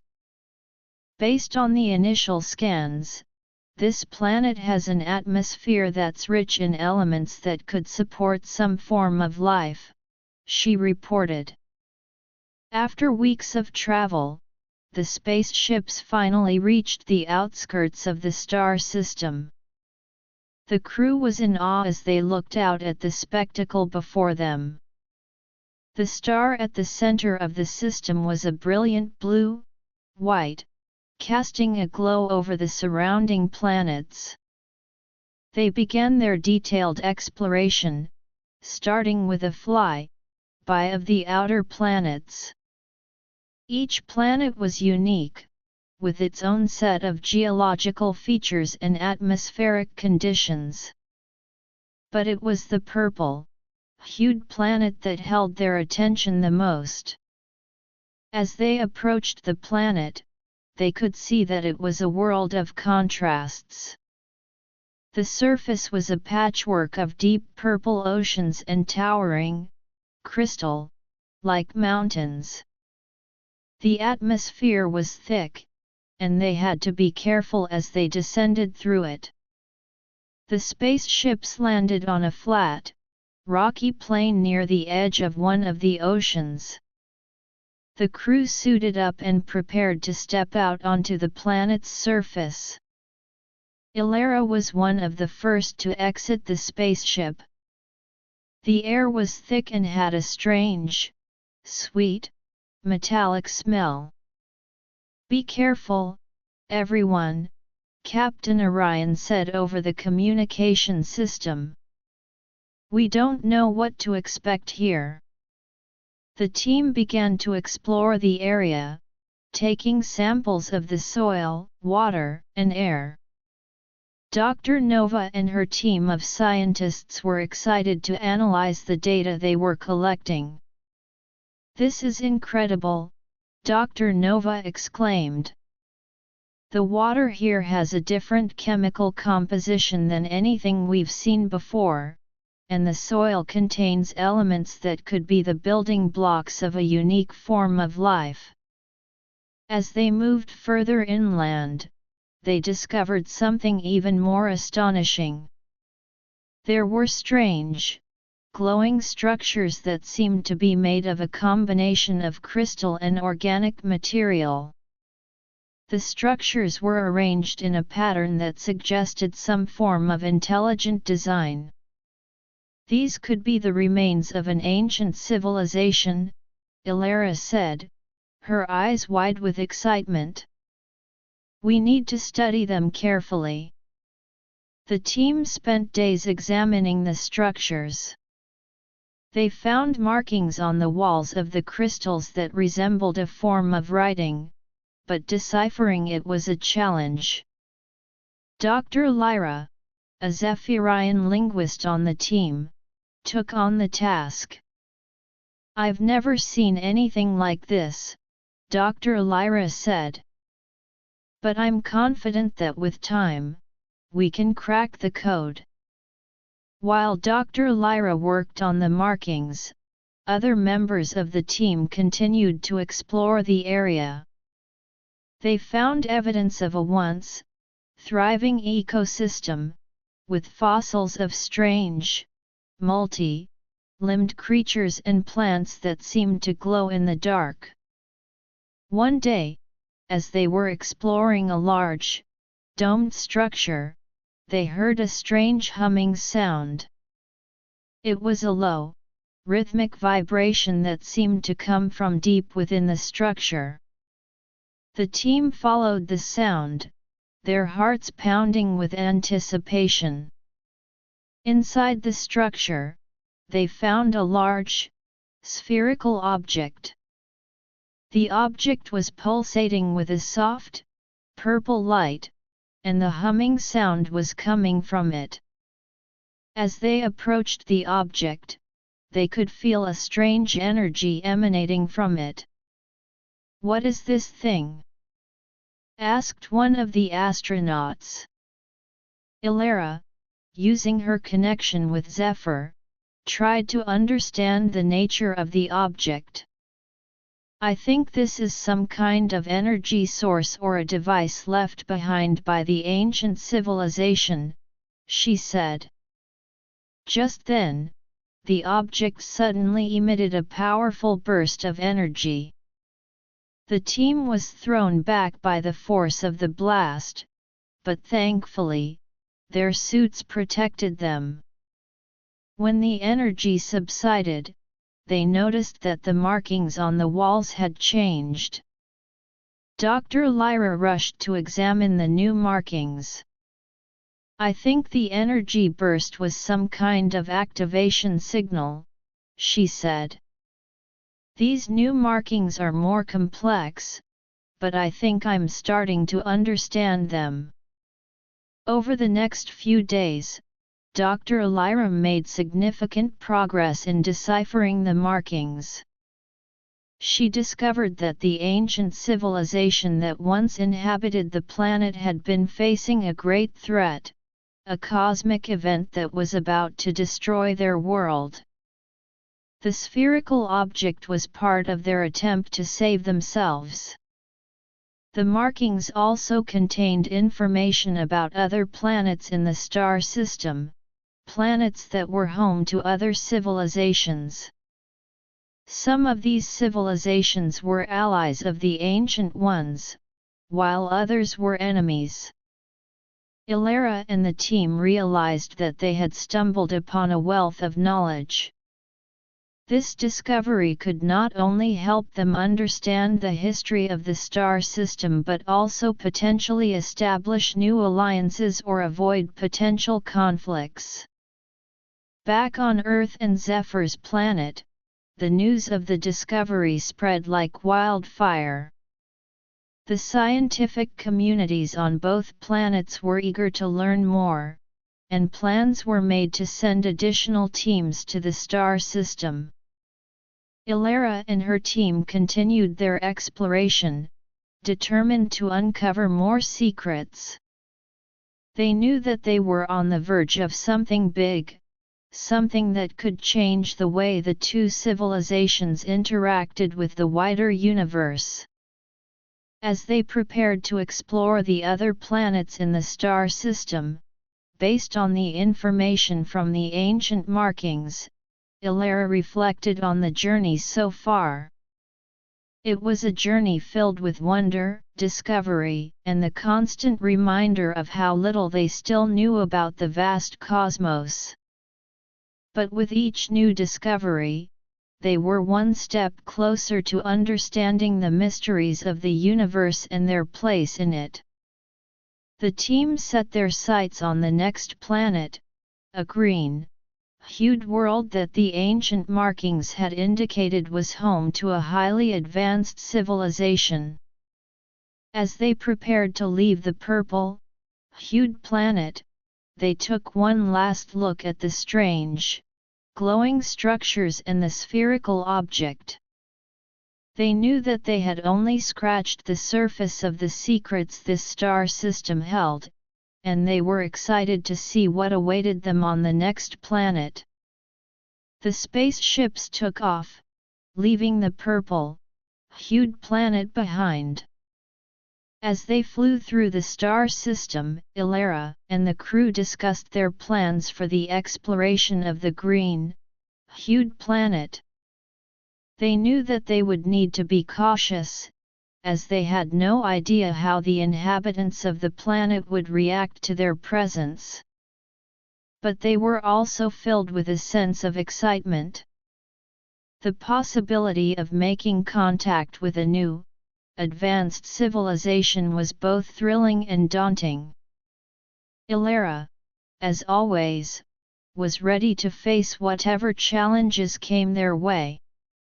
She was confident in the abilities of the team and the strength of the alliance between Earth and Zephyr's planet. And as they approached the green-hued planet, she knew that their cosmic odyssey was far from over, and that there were still countless wonders and mysteries waiting to be uncovered.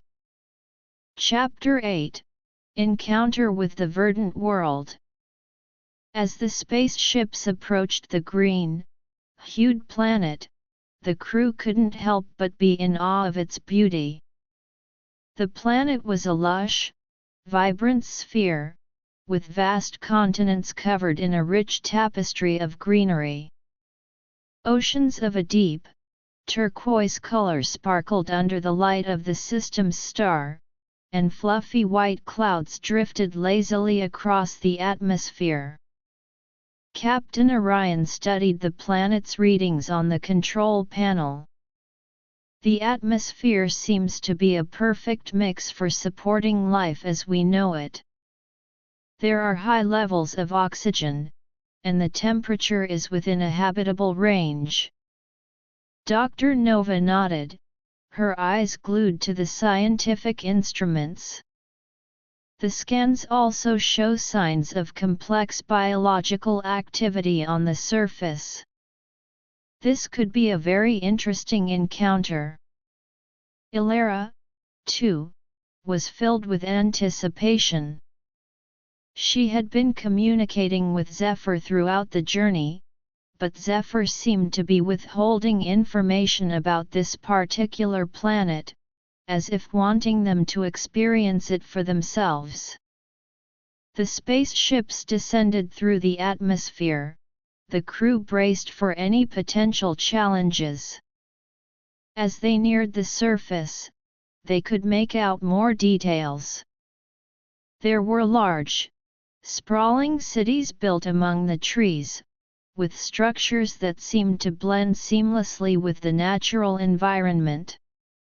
The architecture was a marvel, with buildings made of a smooth, green, tinged material that looked like a cross between crystal and wood. "These cities are incredible," Ilara murmured, looking out of the window. "It's like they've found a way to live in harmony with nature." The spaceships landed in a large, open field on the outskirts of one of the cities. As the crew stepped out, they were immediately greeted by a group of beings. These beings were humanoid in shape, but their skin had a faint greenish tint, and their eyes were large, almond-shaped, and glowed with an inner light. One of the beings, who seemed to be the leader, stepped forward. In a soft, melodious voice, it said, "Welcome, travelers from distant worlds. We have been expecting you." Ilara was taken aback. "You were expecting us? How?" The leader smiled. "Our ancient texts foretold of the arrival of strangers from beyond the stars. We have been waiting for this day, for the opportunity to share our knowledge and learn from yours." The crew was led into the city. As they walked through the streets, they were surrounded by the inhabitants, who looked at them with curiosity but also with a sense of friendliness. The city was bustling with activity. There were markets where various goods were being traded, and the air was filled with the sounds of music and laughter. Ilara noticed that the technology in the city was highly advanced, yet it was used in a way that enhanced the natural environment rather than destroying it. There were energy-generating devices that seemed to draw power from the sun, wind, and even the plants themselves. Dr. Nova was eager to learn more about their technology. "How do you manage to generate so much energy while still maintaining such a harmonious relationship with nature?" she asked one of the local scientists.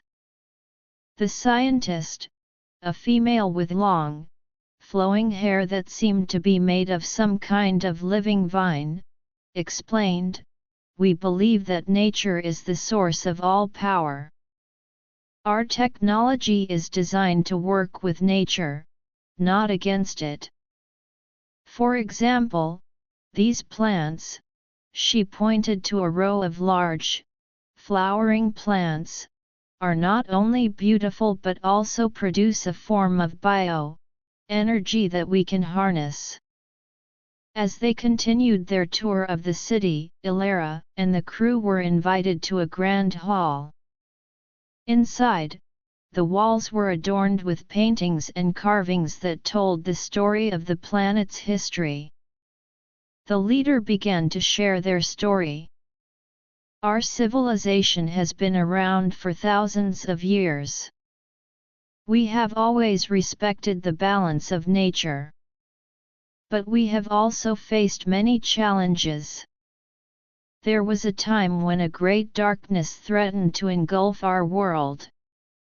It was a time of war and chaos among the different planets in our star system.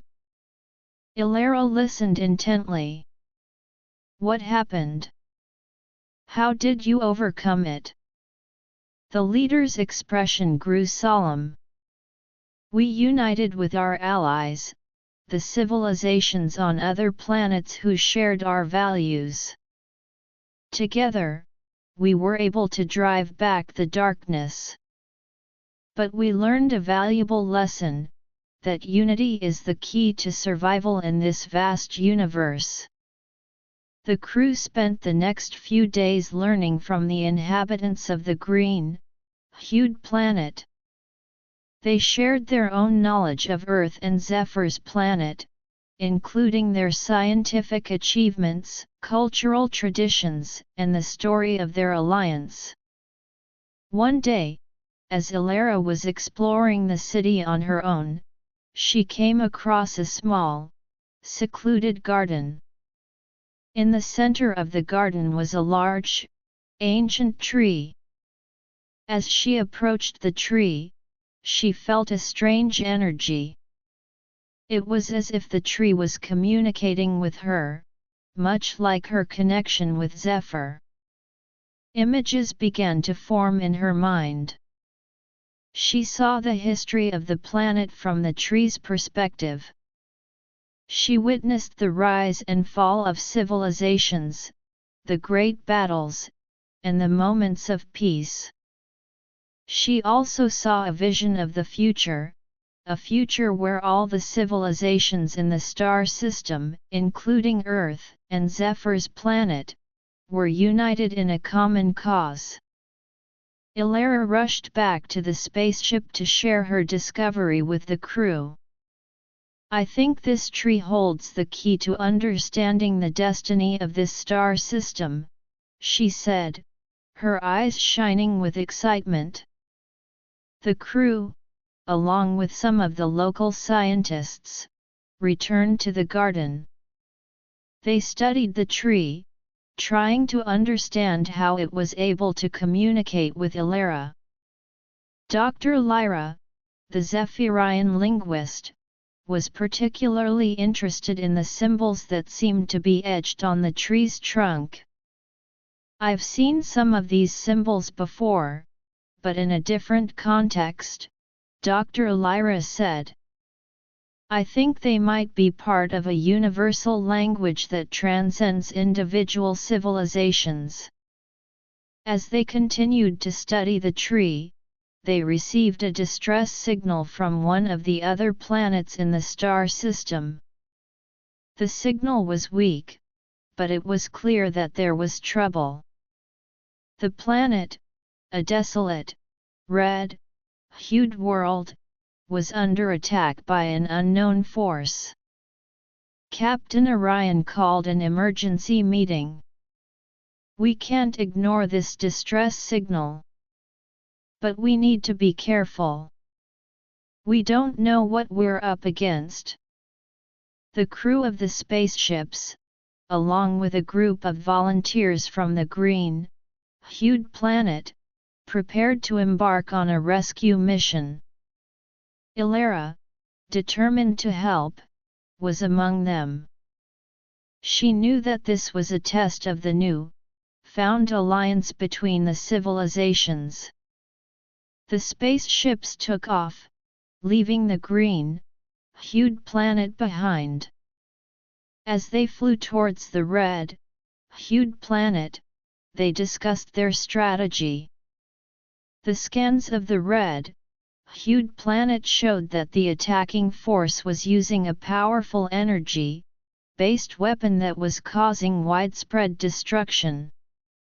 "We need to find a way to neutralize that weapon," said one of the Earth-based engineers. "But we also need to protect the inhabitants of the planet."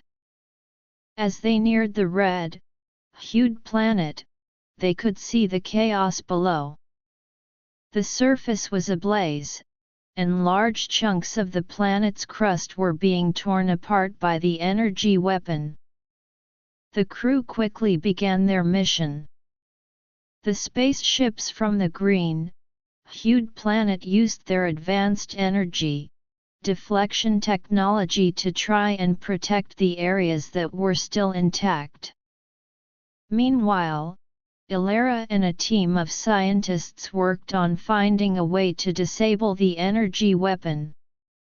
Ilara, using her connection with Zephyr, received a vision of a weak point in the weapon's energy core. She relayed the information to the team. "If we can target this area, we might be able to shut down the weapon." The engineers quickly developed a plan to send a small, unmanned probe to the energy core. The probe was equipped with a powerful energy-disrupting device. As the probe made its way towards the energy core, the crew watched with bated breath.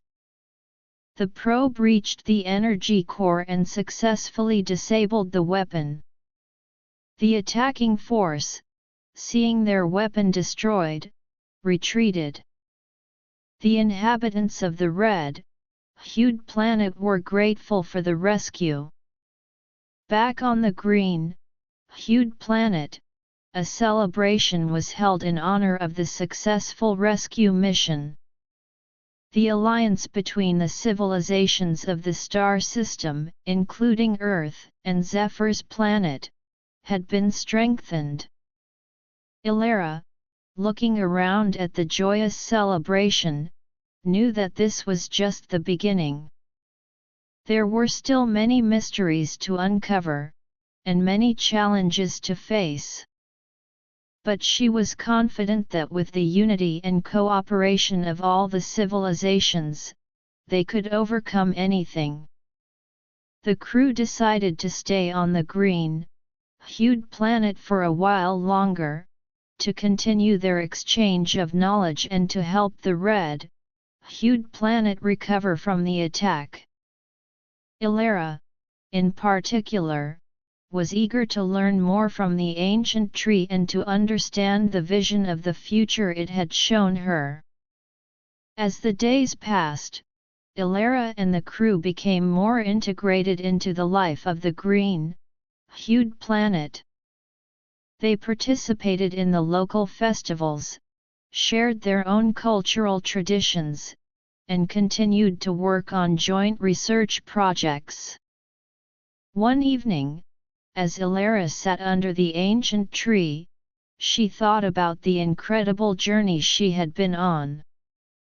From a simple encounter in a meadow on Earth to being part of an intergalactic alliance, it had been a journey filled with wonder, discovery, and the power of unity.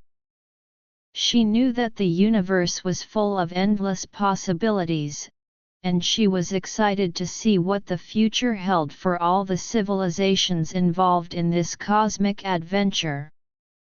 The next day, Ilara and the crew began to plan their next steps.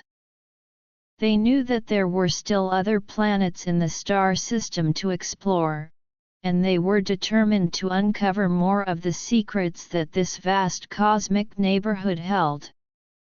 With the lessons learned from their experiences so far, they were better prepared to face whatever challenges awaited them, and to build stronger bonds between the civilizations of the universe. Chapter 9: The Cosmic Web Unveiled. In the aftermath of the rescue mission and the subsequent celebration on the green-hued planet, Ilara and the crew found themselves in a unique position. They were now an integral part of the emerging interplanetary alliance within the star system, and the bonds between Earth, Zephyr's planet, the green-hued planet, and the red-hued planet were growing stronger by the day. Ilara, having spent more time with the ancient tree in the secluded garden, was beginning to unlock more of its secrets. The symbols on its trunk were gradually revealing a complex tapestry of the star system's history, culture, and a possible future. Dr. Lyra, along with a team of linguists from all the allied planets, was working tirelessly to decipher the symbols completely. One morning, as Ilara approached the tree, she felt a sudden surge of energy. The tree seemed to be more alive than ever, its branches swaying gently as if in anticipation. Images flooded Ilara's mind at an even faster pace than before. She saw a vast cosmic web, with each planet in the star system being a node, connected by threads of energy. These threads represented not only physical connections but also cultural, spiritual, and technological exchanges.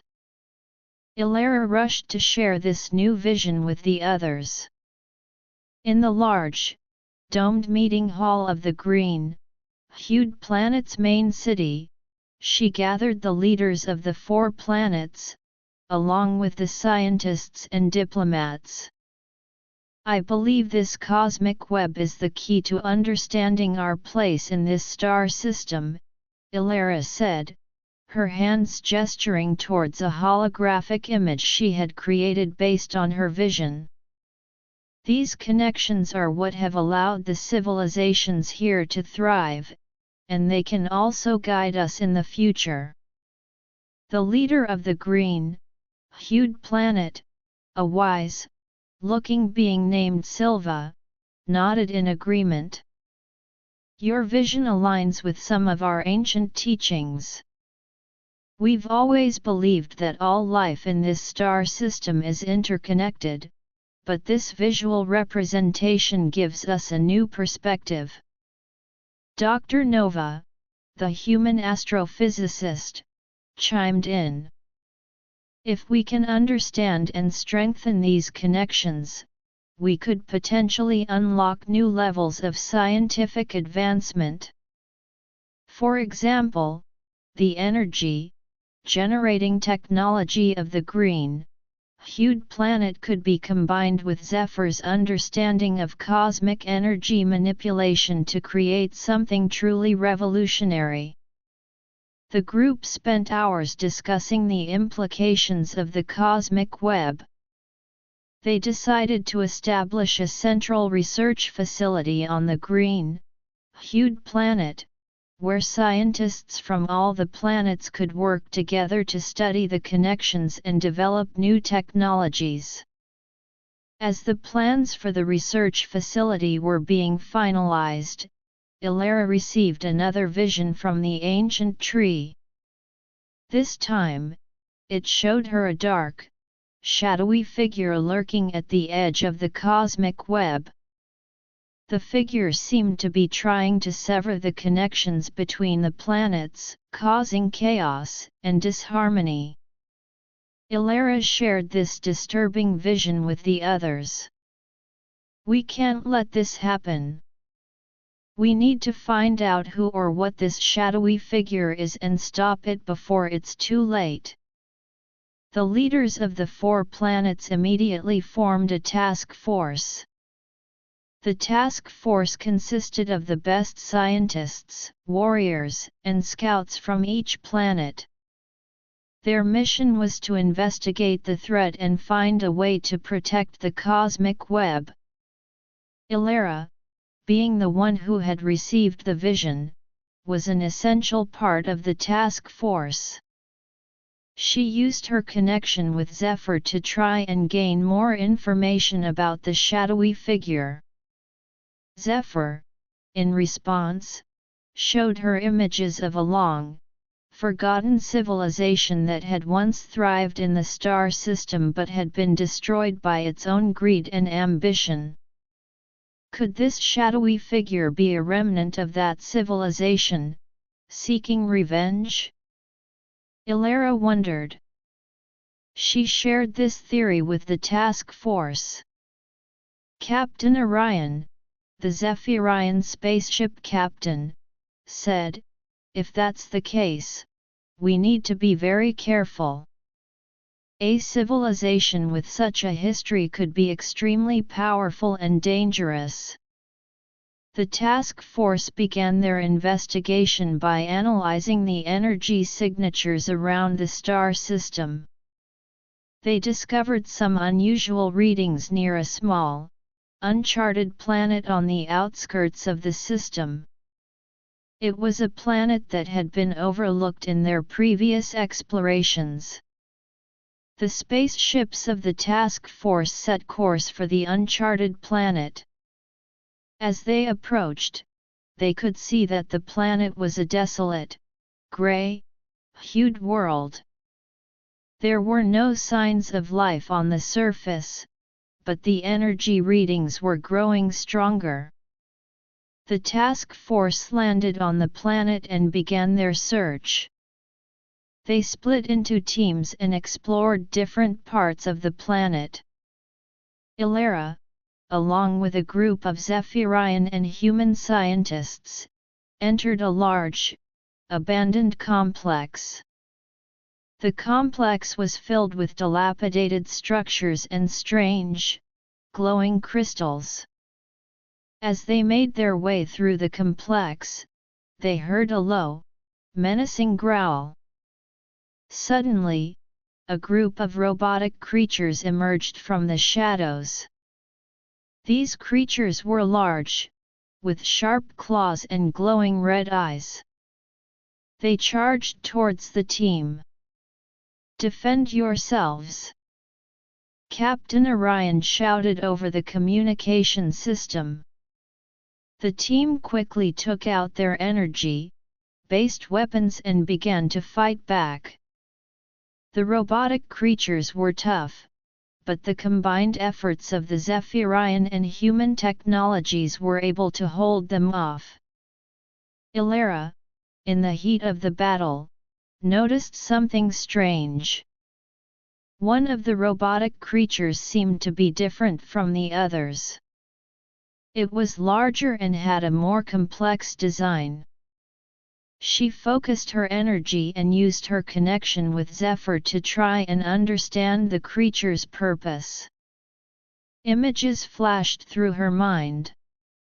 She saw that these robotic creatures were the guardians of the planet, left behind by the long, forgotten civilization. They had been programmed to attack any outsiders who came too close, as the civilization had feared that others would steal their technology. Ilara quickly relayed this information to the team. "We need to find a way to deactivate them without destroying them. They might hold the key to understanding the shadowy figure." The scientists on the team started to look for a way to override the creature's programming. After a few tense moments, Dr. Singh, a human scientist, found a weak point in the main robotic creature's control system. He used a specialized device to send a counter signal, and slowly, the robotic creatures powered down. The team continued their exploration of the complex. They found a large, central chamber filled with ancient data banks. Dr. Nova and her team of scientists immediately began to analyze the data. "What we've found here is incredible," Dr. Nova said. "This data contains information about the long, forgotten civilization's experiments with cosmic energy. They were trying to control the cosmic web for their own gain, and that's what led to their downfall." As they delved deeper into the data, they also found references to the shadowy figure. It was a being that had been created by the civilization in a last-ditch effort to protect their secrets. The being was a combination of advanced technology and dark energy, and it had been lurking in the shadows of the star system, waiting for the right moment to strike. The task force realized that they had to act quickly. They needed to find the shadowy figure and destroy it before it could cause any more harm to the cosmic web. Back on the green, hued planet, the news of the discovery spread. The leaders of the 4 planets decided to mobilize their forces. They knew that this was a threat not only to the cosmic web but also to the future of all the civilizations in the star system. Ilara and the task force, armed with the new knowledge, began to search for the shadowy figure. They used the data from the ancient data banks to track its energy signature. The search led them to a hidden region of space, where a large, dark ship was lurking. The spaceships of the task force surrounded the dark ship. Captain Orion sent a communication signal to the ship, demanding that the shadowy figure reveal itself. Suddenly, the dark ship's hatch opened, and a figure emerged. It was tall, with a body made of a strange, shifting black substance. Its eyes glowed with a malevolent light. "You think you can stop me?" the shadowy figure hissed. "I am the last hope of my civilization. I will not let you interfere with our legacy." Ilara stepped forward.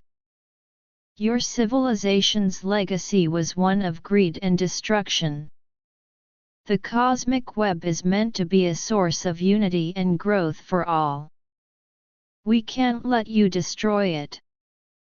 With that, the battle began. The spaceships of the task force launched a coordinated attack on the dark ship. The shadowy figure countered with powerful energy blasts. Ilara, using her connection with Zephyr, focused all her energy on weakening the shadowy figure. She could feel the support of the other members of the task force, as well as the energy of the cosmic web itself. As the battle raged on, the combined efforts of the task force started to take a toll on the shadowy figure. Its energy was waning, and the dark ship was severely damaged. Finally, with one last, powerful blast, the shadowy figure was defeated. The dark ship exploded, and the threat to the cosmic web was eliminated. The members of the task force returned to the green, hued planet as heroes. The celebration that followed was even more joyous than the previous ones. The 4 planets had come together to face a common threat and had emerged victorious. Ilara, looking at the unity and celebration around her, knew that the experience had strengthened the bonds between the civilizations even further. The cosmic web, now free from the threat, could continue to thrive and evolve. Over the next few weeks, the central research facility on the green, hued planet was established. Scientists from all the planets began to work together on new projects, using the knowledge they had gained from the ancient data banks and the understanding of the cosmic web. Ilara, now a respected figure in the Inter-Planetary Alliance, continued to play a crucial role. She was often called upon to mediate between the different cultures and to share her unique insights. As time passed, the alliance between the planets grew stronger. New technologies were developed, and cultural exchanges flourished. Illyra, reflecting on the journey that had started with a simple encounter in a meadow on Earth, was filled with a deep sense of fulfillment. She knew that the universe was full of endless adventures and challenges, but with the unity of the civilizations in the star system, they were ready to face whatever came their way. And as she looked up at the stars, she was excited to see what new discoveries and alliances awaited them in the vast expanse of the cosmos. Chapter 10: Cosmic Ascent and the Next Frontiers. The defeat of the shadowy figure marked a new era of prosperity and unity among the civilizations of the star system. The central research facility on the green-hued planet became a hive of activity, bustling with scientists, engineers, and scholars from Earth, Zephyr's planet, the green-hued planet itself, and the red-hued planet. Illyra, now a symbol of the Alliance's success, was constantly on the move, shuttling between the different projects and diplomatic meetings. One morning, she found herself in a large, high-tech laboratory where teams were working on a project to create a new form of interplanetary communication. Illyra, look at this, Dr. Nova said, her eyes alight with excitement. We've managed to develop a communication device that can send and receive messages instantaneously across the star system, using the principles of the cosmic web's energy connections. Illyra examined the device, a small, sleek cube that seemed to hum with energy. This is amazing, Dr. Nova. It will revolutionize how we interact with each other. The new communication device was just one of the many breakthroughs happening at the research facility. Another team was working on a project to develop a sustainable form of interplanetary travel that would be faster and more efficient than anything they had before. They were drawing inspiration from the Zephyrians' understanding of cosmic energy and the green-hued planet's harmony with nature. Meanwhile, on the cultural front, exchanges were flourishing. Artists from all the planets were collaborating on a large-scale project to create a cosmic art exhibition that would showcase the unique creativity of each civilization. Illyra was invited to attend the opening of the exhibition, which was held in a grand, open-air amphitheater on the red-hued planet. The amphitheater was filled with beings from all 4 planets, their diverse forms and colors creating a vibrant tapestry. The art on display was a stunning array of sculptures, paintings, and holographic installations.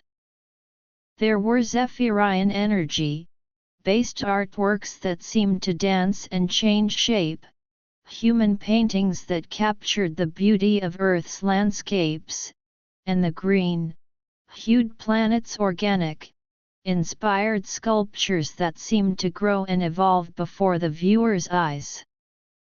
As Illyra walked through the exhibition, she was approached by a young artist from the red-hued planet.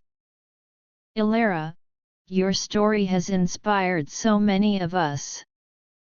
Your journey from a simple encounter to building this great alliance has shown us that anything is possible, the artist said. Illyra smiled. It's been an incredible journey, and it's only possible because of the unity and cooperation of all the civilizations. This art exhibition is a perfect example of what we can achieve when we work together. However, not all was without its challenges. As the civilizations became more integrated, there were occasional disputes over resources and cultural differences. One such dispute arose between Earth and the red-hued planet over the use of a particular mineral that was found in abundance on the red-hued planet but was crucial for some of Earth's new technological developments. Ilara was called in to mediate. She met with the leaders of both planets in a peaceful, neutral location on the green-hued planet. We need to remember that we're all part of this cosmic alliance, Ilara said. Rather than seeing this as a conflict, we should find a way to share and utilize the resources for the benefit of all. After hours of discussion, they came up with a solution. The red-hued planet would supply the mineral to Earth, but in return, Earth would share its advanced manufacturing techniques with the red-hued planet, helping them to develop their own industries. As the years passed, the alliance continued to grow and expand. The success of the four-planet alliance caught the attention of other civilizations in neighboring star systems. Envoys from these civilizations began to visit, expressing interest in joining the alliance or establishing trade and cultural relations. Ilara was at the forefront of these new negotiations. She met with the envoys, sharing the story of the alliance's formation, its values, and its achievements. One such envoy was from a civilization on a planet made almost entirely of crystal. The beings from this planet were highly attuned to energy frequencies and had a unique form of art that involved manipulating light within the crystal structures. Your alliance is truly inspiring, the crystal planet envoy said. We would like to learn from your cooperation model and see if we can integrate our civilization into your network. Ilara welcomed the opportunity. We believe that the more civilizations that come together, the stronger we'll all be. But we also need to ensure that our values of unity, respect, and cooperation are shared. Negotiations with the crystal planet civilization were complex but promising. There were many cultural and technological differences to overcome, but Ilara and the other leaders of the alliance were determined to make it work. During this time, Ilara also received more visions from Zephyr. These visions were of a great cosmic event that was approaching, an event that could either bring all the civilizations of the universe closer together or cause widespread chaos. Zephyr showed her images of a massive energy wave that was traveling through the cosmos, affecting planets and civilizations in its path. Ilara shared these visions with the leaders of the alliance. We need to prepare for this cosmic event, she said. We don't know exactly what it will entail, but we need to strengthen our bonds and develop the necessary technologies to face it. The alliance immediately began to take action. Scientists from all the planets, including those from the newly negotiating crystal planet civilization, started to study the nature of the approaching energy wave. They built large, observatory-like structures on each planet to monitor the wave's progress. Engineers began to develop protective shields that could potentially withstand the energy wave. The Zephyrians, with their deep understanding of cosmic energy, played a crucial role in the shield design. They worked in tandem with the human and other planet-based engineers to create a multi-layer shield that could absorb and deflect the incoming energy. As the preparations continued, Ilara traveled between the planets, rallying the support of the citizens. "This is a challenge that affects all of us," she told a large gathering on Earth. "But if we stand together, we can face it and come out stronger on the other side." The citizens of all the planets responded with enthusiasm. They organized volunteer programs to help with the preparations, and there was a new sense of unity and purpose. The approaching cosmic event also spurred the Alliance to reach out to more civilizations. They sent out messages of peace and cooperation, inviting other worlds to join them in facing the common threat. Some civilizations responded positively, while others were still hesitant. Ilara knew that time was running out. The energy wave was getting closer, and they needed to be ready. She continued to work tirelessly, using her connection with Zephyr to gain any last-minute insights and coordinating the efforts of the Alliance. One day, as she was visiting the shield construction site on the green-hued planet, she had a moment of inspiration. She realized that the key to strengthening the shield might lie in the ancient tree's connection to the cosmic web. She rushed to the secluded garden where the tree stood. Placing her hand on the tree's trunk, she concentrated. Images filled her mind, showing her a way to enhance the shield by tapping into the energy of the cosmic web itself. She quickly relayed this information to the engineers. The engineers, working with the new knowledge, made significant improvements to the shield design. The shield was now not only stronger but also more in tune with the natural energy of the universe. As the energy wave finally reached the star system, the Alliance held its breath. The shields around each planet activated, glowing with a bright, protective light. The energy wave crashed against the shields, sending shockwaves through the star system. For a tense moment, it seemed as if the shields might not hold. But then, the combined power of the Alliance, the technology, and the energy of the cosmic web kicked in. The shields absorbed the energy of the wave, redirecting it harmlessly into space. The Alliance had survived the cosmic event. The civilizations of the star system, along with the newly joined and potential joining civilizations, celebrated their victory. Ilara, once again, was hailed as a hero. But she knew that this was just another chapter in their cosmic journey. There were still countless civilizations out there, and more challenges and opportunities awaited.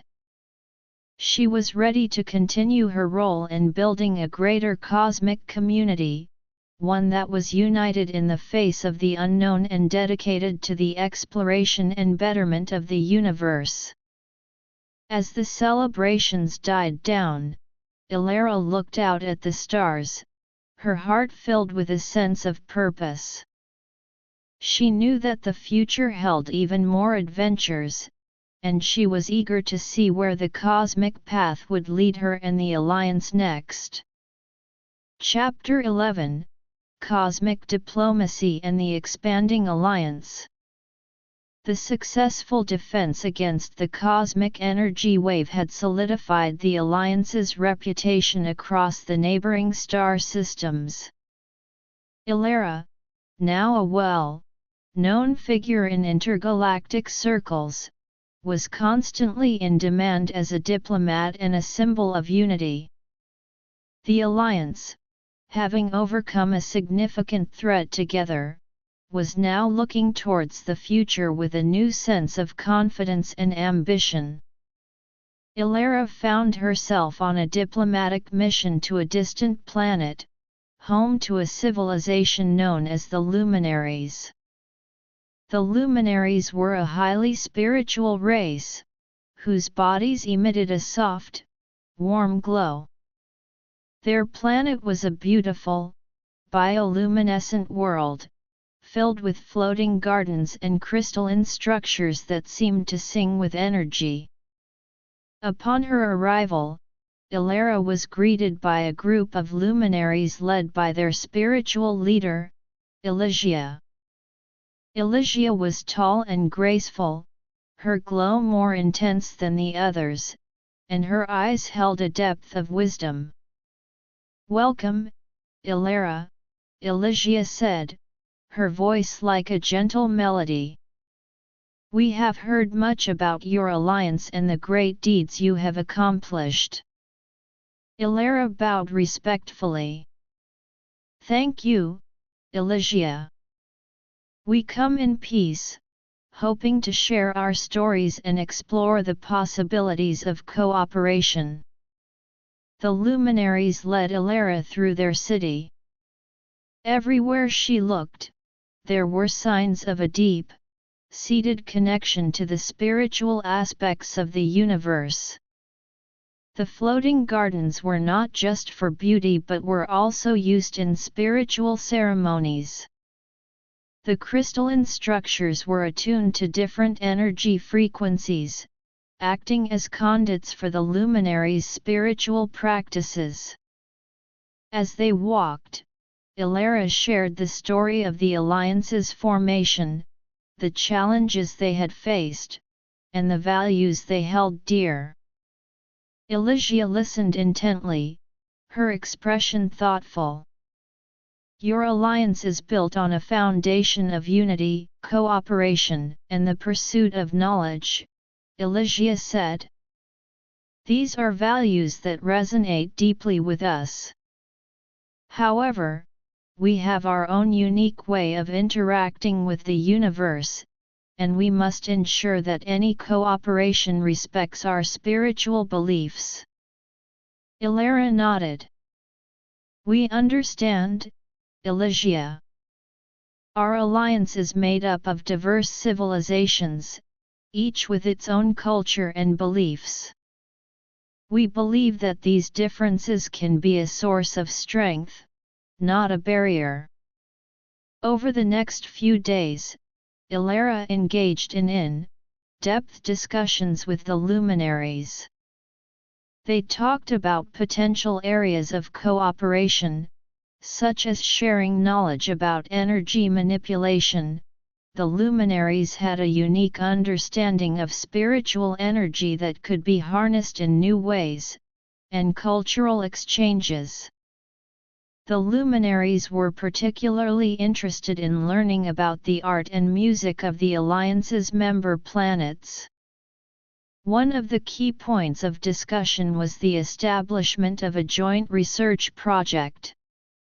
The luminaries had long studied the spiritual significance of certain cosmic phenomena, and they believed that by working with the Alliance's scientists, they could gain new insights.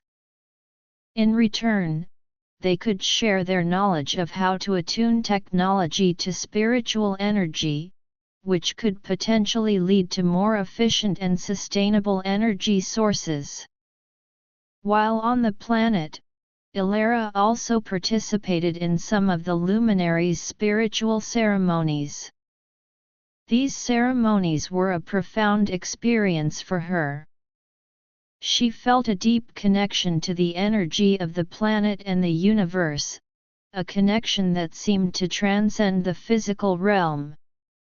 During one such ceremony, Ilara had a vision. She saw a vast network of civilizations, all connected by a golden thread of unity.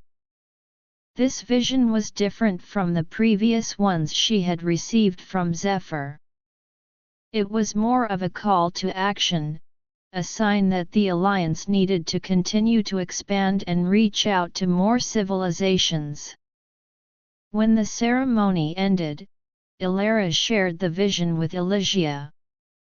"I believe this is a sign that our efforts to build a greater cosmic community are on the right path," Ilara said. Elysia smiled. "I agree, Ilara. This vision is a confirmation of what we have been feeling. The universe is calling for more unity, and our two civilizations can play a significant role in making that happen." After several days of discussions, the Luminaries and the Alliance reached an agreement. They would establish a joint research center on a neutral planet in the vicinity, where scientists and spiritual scholars from both sides could work together. There would also be regular cultural exchange programs, with luminaries visiting the Alliance's planets and vice versa. Ilara returned to the Alliance's central hub on the green-hued planet with the news of the new partnership. The leaders of the Alliance were delighted. "This is a great step forward for our Alliance," said Silva, the leader of the green-hued planet. "The Luminaries' knowledge of spiritual energy could open up new frontiers in our scientific and technological development." However, not everyone in the Alliance was immediately on board. Some members were concerned about the potential cultural and ideological differences. They worried that the Luminaries' spiritual beliefs might conflict with their own scientific or cultural values. Ilara addressed these concerns in a large meeting of the Alliance's representatives. "We need to remember that our strength lies in our diversity," she said. "The Luminaries bring a unique perspective, one that can enrich our understanding of the universe. And just as we respect their beliefs, we can also share our own knowledge and values with them." Slowly, the concerns were alleviated, and the Alliance began to prepare for the implementation of the new partnership. Meanwhile, Ilara received word that another civilization, the Aquarians, had expressed interest in joining the Alliance. The Aquarians were a water-based civilization, living on a planet covered in vast, deep oceans. Their technology was highly advanced in the areas of underwater exploration, energy generation from ocean currents, and communication through water-based frequencies. Ilara was tasked with leading the initial discussions with the Aquarians. She traveled to their planet, which was a beautiful, blue-green world.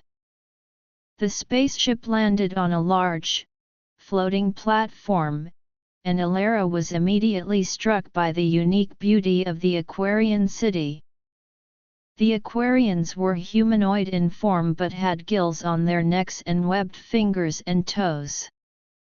Their skin had a shimmering, iridescent quality, and their eyes were large and adapted to the low, light conditions of the deep ocean.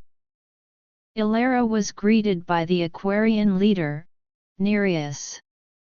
"Ilara, we have observed your alliance from afar," Nereus said. "We are impressed by your achievements and the way you have united different civilizations." Ilara smiled. "Thank you, Nereus. We are always open to new members who share our values of unity, cooperation, and the betterment of the universe." The discussions with the Aquarians were both exciting and challenging. The Aquarians had a very different way of life compared to the existing alliance members. Their technology, while advanced in its own right, needed to be integrated with the alliance's existing systems. One of the main areas of potential cooperation was in energy. The Aquarians had developed a highly efficient method of generating energy from the thermal gradients in the ocean. The Alliance's scientists were eager to learn more about this technology, as it could provide a new, sustainable energy source for all the member planets. However, there were also concerns about cultural integration. The Aquarians had a complex social structure based on their underwater environment, and they were worried about losing their unique identity within the Alliance. Ilara spent days in discussions with the Aquarians, trying to find solutions to these concerns. She proposed the establishment of a cultural exchange program specifically designed to preserve and celebrate the Aquarians' unique culture. For the technological integration, a team of engineers from both sides would work together to develop interfaces that would allow the Aquarian technology to be incorporated into the Alliance's infrastructure. As the discussions progressed, Ilara also learned about the Aquarians' deep-seated connection to the ocean. They believed that the ocean was a living entity, and they had a set of spiritual and ethical guidelines based on this belief. Ilara was fascinated by this concept and saw it as an opportunity for the Alliance to expand its understanding of the universe. Finally, after intense negotiations, the Aquarians agreed to join the Alliance. The news spread throughout the Alliance, and there was a sense of excitement and anticipation. The Alliance was growing, and with each new member, it was becoming more diverse and powerful. Ilara, as the key diplomat in these expansions, was exhausted but elated. She knew that the journey of building a cosmic community was a long and arduous one, but she was committed to it. The visions she had received, both from Zephyr and during the Luminaries ceremony, had given her a clear sense of purpose. Back at the Alliance's central hub, preparations were underway for the official integration of the Luminaries and the Aquarians. There were plans for a grand celebration, where representatives from all the member planets would come together to welcome the new members. Ilara was busy coordinating the event, making sure that everything was in place. She was also looking forward to the future, wondering what new civilizations they would encounter and what new challenges and opportunities would arise. As she stood on a balcony overlooking the bustling city on the green-hued planet, she thought about the vastness of the universe and the countless possibilities that lay ahead. The Alliance was like a small but growing seed in the cosmic garden, and she was determined to nurture it into a flourishing, interconnected community of civilizations. The day of the celebration arrived. The skies above the green-hued planet were filled with spaceships from all the member planets. The city was decorated with lights and symbols representing each civilization. Ilara watched as the Luminaries and the Aquarians, along with their delegations, were greeted with warmth and enthusiasm. The celebration was a magnificent display of unity. There was music, dance, and the sharing of food from all the planets. Ilara moved among the crowds, talking to representatives from different civilizations, and feeling a deep sense of pride. As the celebration continued into the night, Ilara looked up at the stars. She knew that this was just a moment in a much larger cosmic journey. There were still so many civilizations out there, waiting to be discovered, and so many challenges and adventures waiting for the Alliance.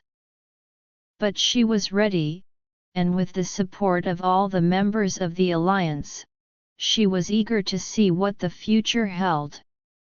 Chapter 12: Cosmic Challenges and the Forge of Unity. The grand celebration marking the inclusion of the Luminaries and the Aquarians into the Alliance was a resounding success. The air was filled with a sense of hope and unity as representatives from all the member planets mingled, sharing stories, and forging new bonds. However, the universe had a way of testing even the strongest of alliances, and it wasn't long before a new challenge presented itself. Ilara was in the middle of a meeting with a group of scientists from different planets, discussing the progress of the joint research projects, when an urgent message came through. A strange phenomenon had been detected in a nearby star cluster. Reports indicated that several planets in the cluster were experiencing sudden and severe disruptions in their magnetic fields. This could be a precursor to something much larger, Dr. Nova said, her brow furrowed in concern. We need to investigate this immediately. Ilara nodded. Agreed. But we should approach this as an alliance. We'll need the expertise of all our member planets. A task force was quickly assembled, consisting of scientists, engineers, and astronauts from Earth, Zephyr's planet, the green, hued planet, the red, hued planet, the Luminaries, and the Aquarians. Each member brought their unique knowledge and skills to the table.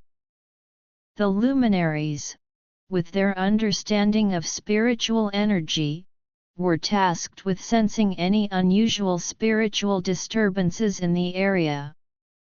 The Aquarians, due to their advanced underwater sensor technology, were modifying their equipment to detect any anomalies in the interstellar medium.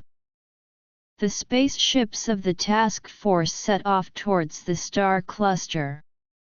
As they approached, the readings became more alarming. The magnetic field disruptions were not only affecting the planets but also causing strange fluctuations in the local space-time fabric. Captain Orion, leading the mission, spoke over the communication system.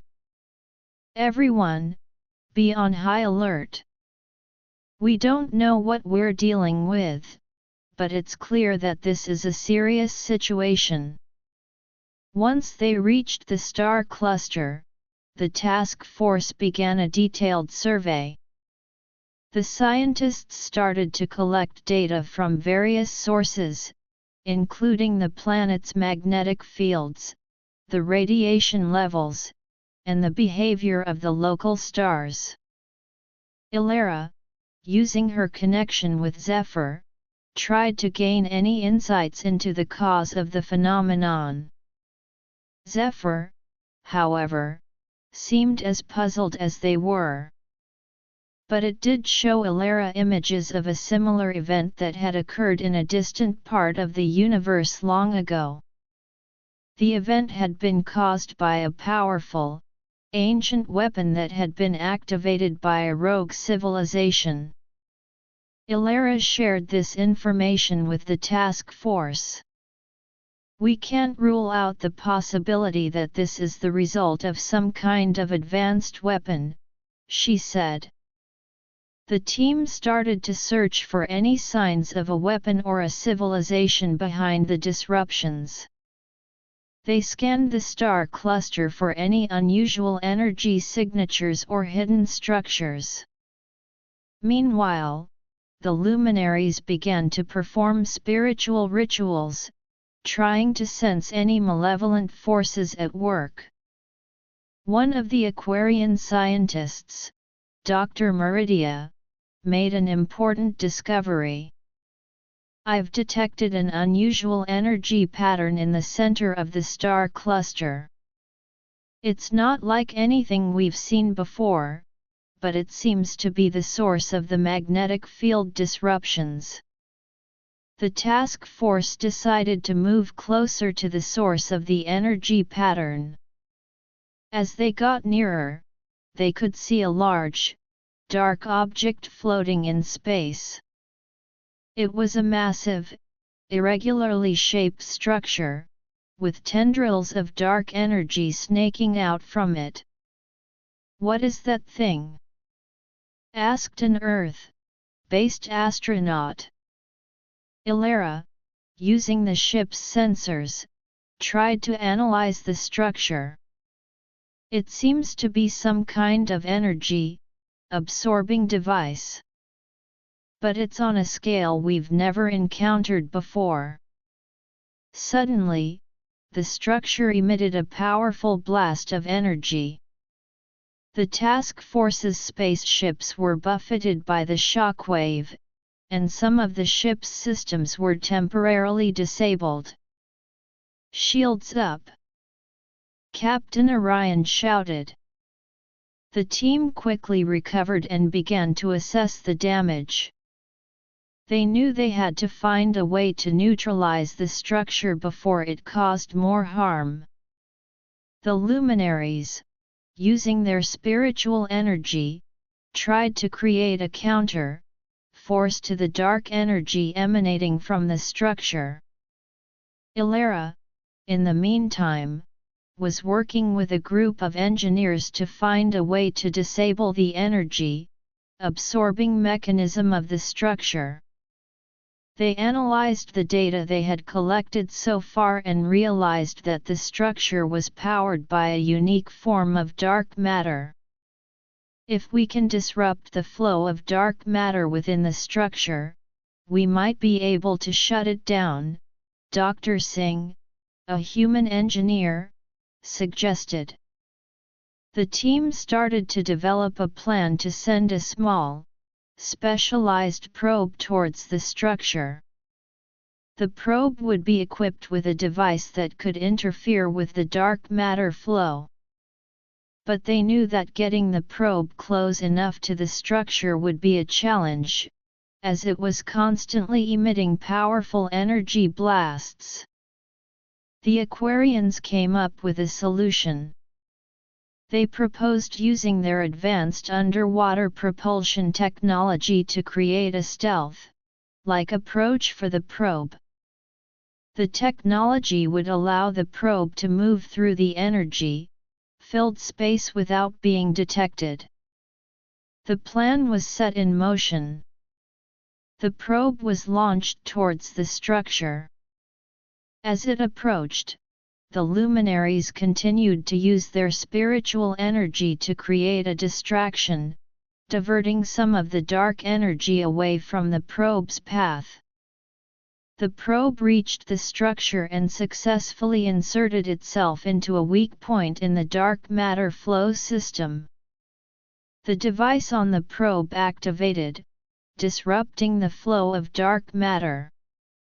Slowly, the energy emissions from the structure began to subside.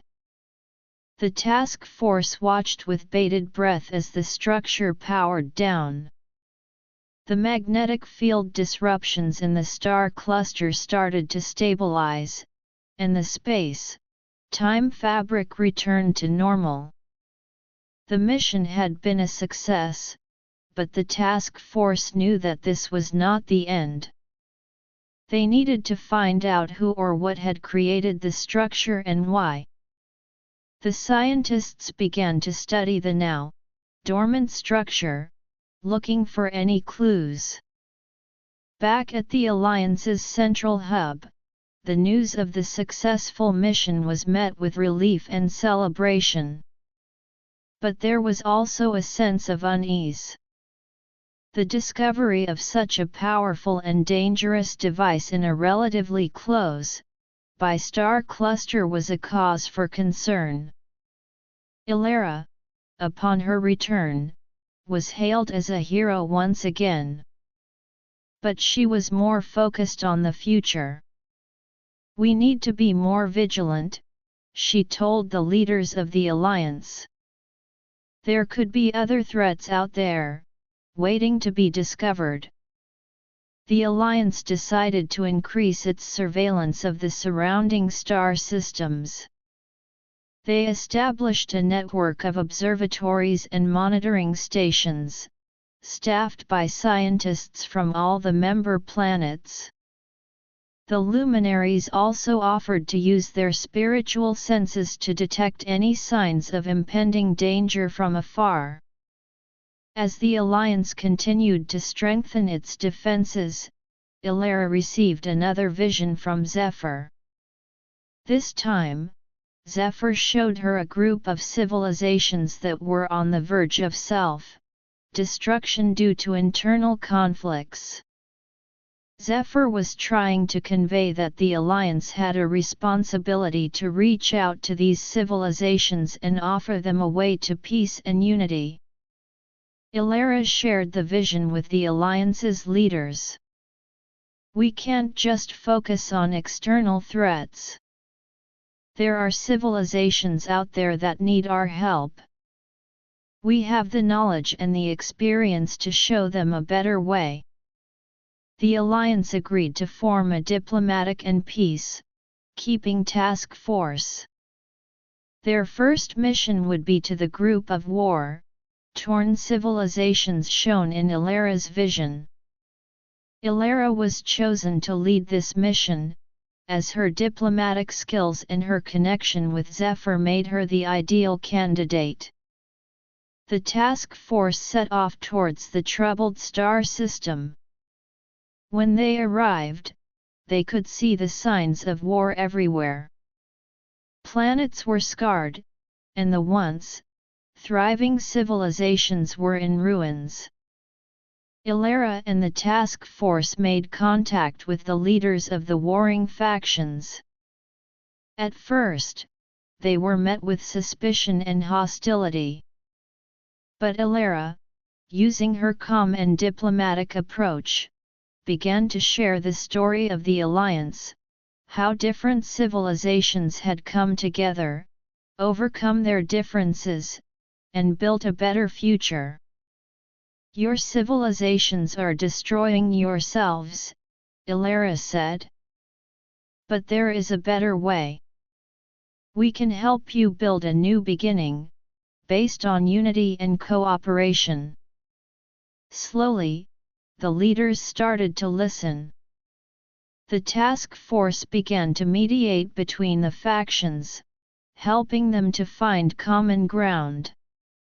They offered to share the Alliance's knowledge of conflict resolution, sustainable development, and technological advancements.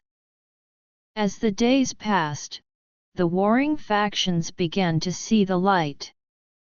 They agreed to a cease-fire and started to work towards a peace agreement.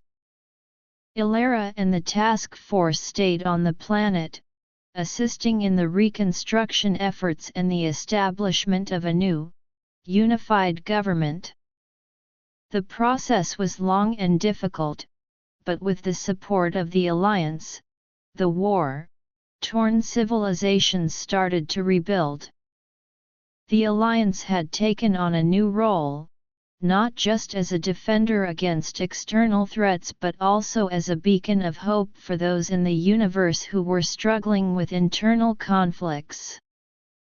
Ilara, looking at the progress being made on the once war-torn planet, knew that the Alliance's journey was far from over. There were still countless civilizations in the universe that needed their help, and there were new challenges waiting to be faced. But she was confident that with the unity and determination of the Alliance, they could make a difference, one planet at a time. Back at the Alliance's central hub, preparations were underway for the next steps. The success of the peace-keeping mission had inspired more members to get involved in similar efforts. The Alliance was evolving, becoming more than just a group of planets united for self-defense but a force for good in the vast expanse of the universe. Illyra, as the driving force behind many of these initiatives, was constantly on the move. She traveled between the member planets, sharing the stories of the war-torn civilization's recovery and inspiring others to join the cause. The Alliance was growing not just in numbers but also in its impact on the universe, and Illyra was proud to be a part of this cosmic transformation. As she prepared for her next diplomatic mission, Illyra looked out at the stars, filled with a sense of purpose. The challenges were great, but so were the opportunities. And she was ready to face whatever the universe had in store for the Alliance. Epilogue: The Cosmic Legacy. As the years passed, the alliance that Illyra had helped to build continued to thrive and expand. The once war-torn civilizations that the alliance had assisted were now flourishing, their planets rebuilt and their people living in harmony. These success stories served as beacons of hope, drawing more civilizations to the Alliance's cause. Illyra had become a living legend in the cosmos. Her name was known far and wide, a symbol of unity, diplomacy, and the power of cooperation. She was constantly on the move, traveling between the ever-growing number of member planets, mediating disputes, and fostering new partnerships. One day, Illyra found herself back on Earth, in the small town of Millfield where her extraordinary journey had begun. The meadow where she had first encountered Zephyr was still there, though now it was a place of pilgrimage for many who had heard of her story. She walked through the tall grass, memories of that fateful night flooding back. It was here that her life had changed forever, and from this simple beginning, she had helped to shape a cosmic community. Illyra sat down on the grass, feeling a deep sense of peace. The connection with Zephyr, which had been the catalyst for everything, was still strong. Zephyr often showed her visions of the future, of a universe filled with countless civilizations living in harmony. Back at the Alliance's central hub, a Grand Council meeting was being held. Representatives from over 100 civilizations had gathered to discuss the future of the Alliance and the challenges that lay ahead. Illyra, as one of the most respected members, was given the floor to speak. Fellow members of the Alliance, Illyra began, her voice carrying across the large, domed chamber. We have come a long way since our humble beginnings. We have faced numerous challenges, from cosmic threats to internal conflicts, and yet, we have emerged stronger each time. The council members nodded in agreement, their diverse forms and colors a testament to the Alliance's inclusivity. But our journey is far from over, Illyra continued. The universe is vast, and there are still many civilizations out there that are suffering from war, poverty, and ignorance. It is our responsibility to reach out to them, to share our knowledge and our values. One of the representatives, a being from a planet made of living metal, stood up. Ilara, you speak the truth. But as we expand, we must also ensure that our own alliance remains strong. We need to continue to develop our technologies, our cultural understanding, and our ability to work together. Ilara smiled. You are absolutely right. We must never stop learning and growing. That is why we have established so many joint research projects, cultural exchange programs, and diplomatic initiatives. The Council then spent the next few days discussing various topics, from new scientific breakthroughs to strategies for reaching out to more civilizations. One of the most exciting developments was the discovery of a new form of energy, a type of cosmic radiation that could be harnessed to power entire star systems. The scientists of the Alliance were working on developing the technology to safely utilize this energy. If successful, it would revolutionize the way the member planets and potentially other civilizations in the universe generated power. As the council meeting came to an end, Ilara received a vision from Zephyr. This vision was different from the others. It showed her the end of the current cosmic cycle, a time of great transformation. But within this vision, there was also a message of hope. Zephyr was showing her that the Alliance had a crucial role to play in this transformation. Ilara shared the vision with the Council. We are at a crossroads in the cosmic journey, she said. This transformation could bring about great change, but if we work together, we can ensure that it is a positive change. The council members were initially taken aback by the vision, but they quickly realized the significance of what Ilara was saying. They decided to form a special task force to study the implications of the vision and develop a plan of action. Over the next few years, the Alliance focused on preparing for this impending cosmic transformation.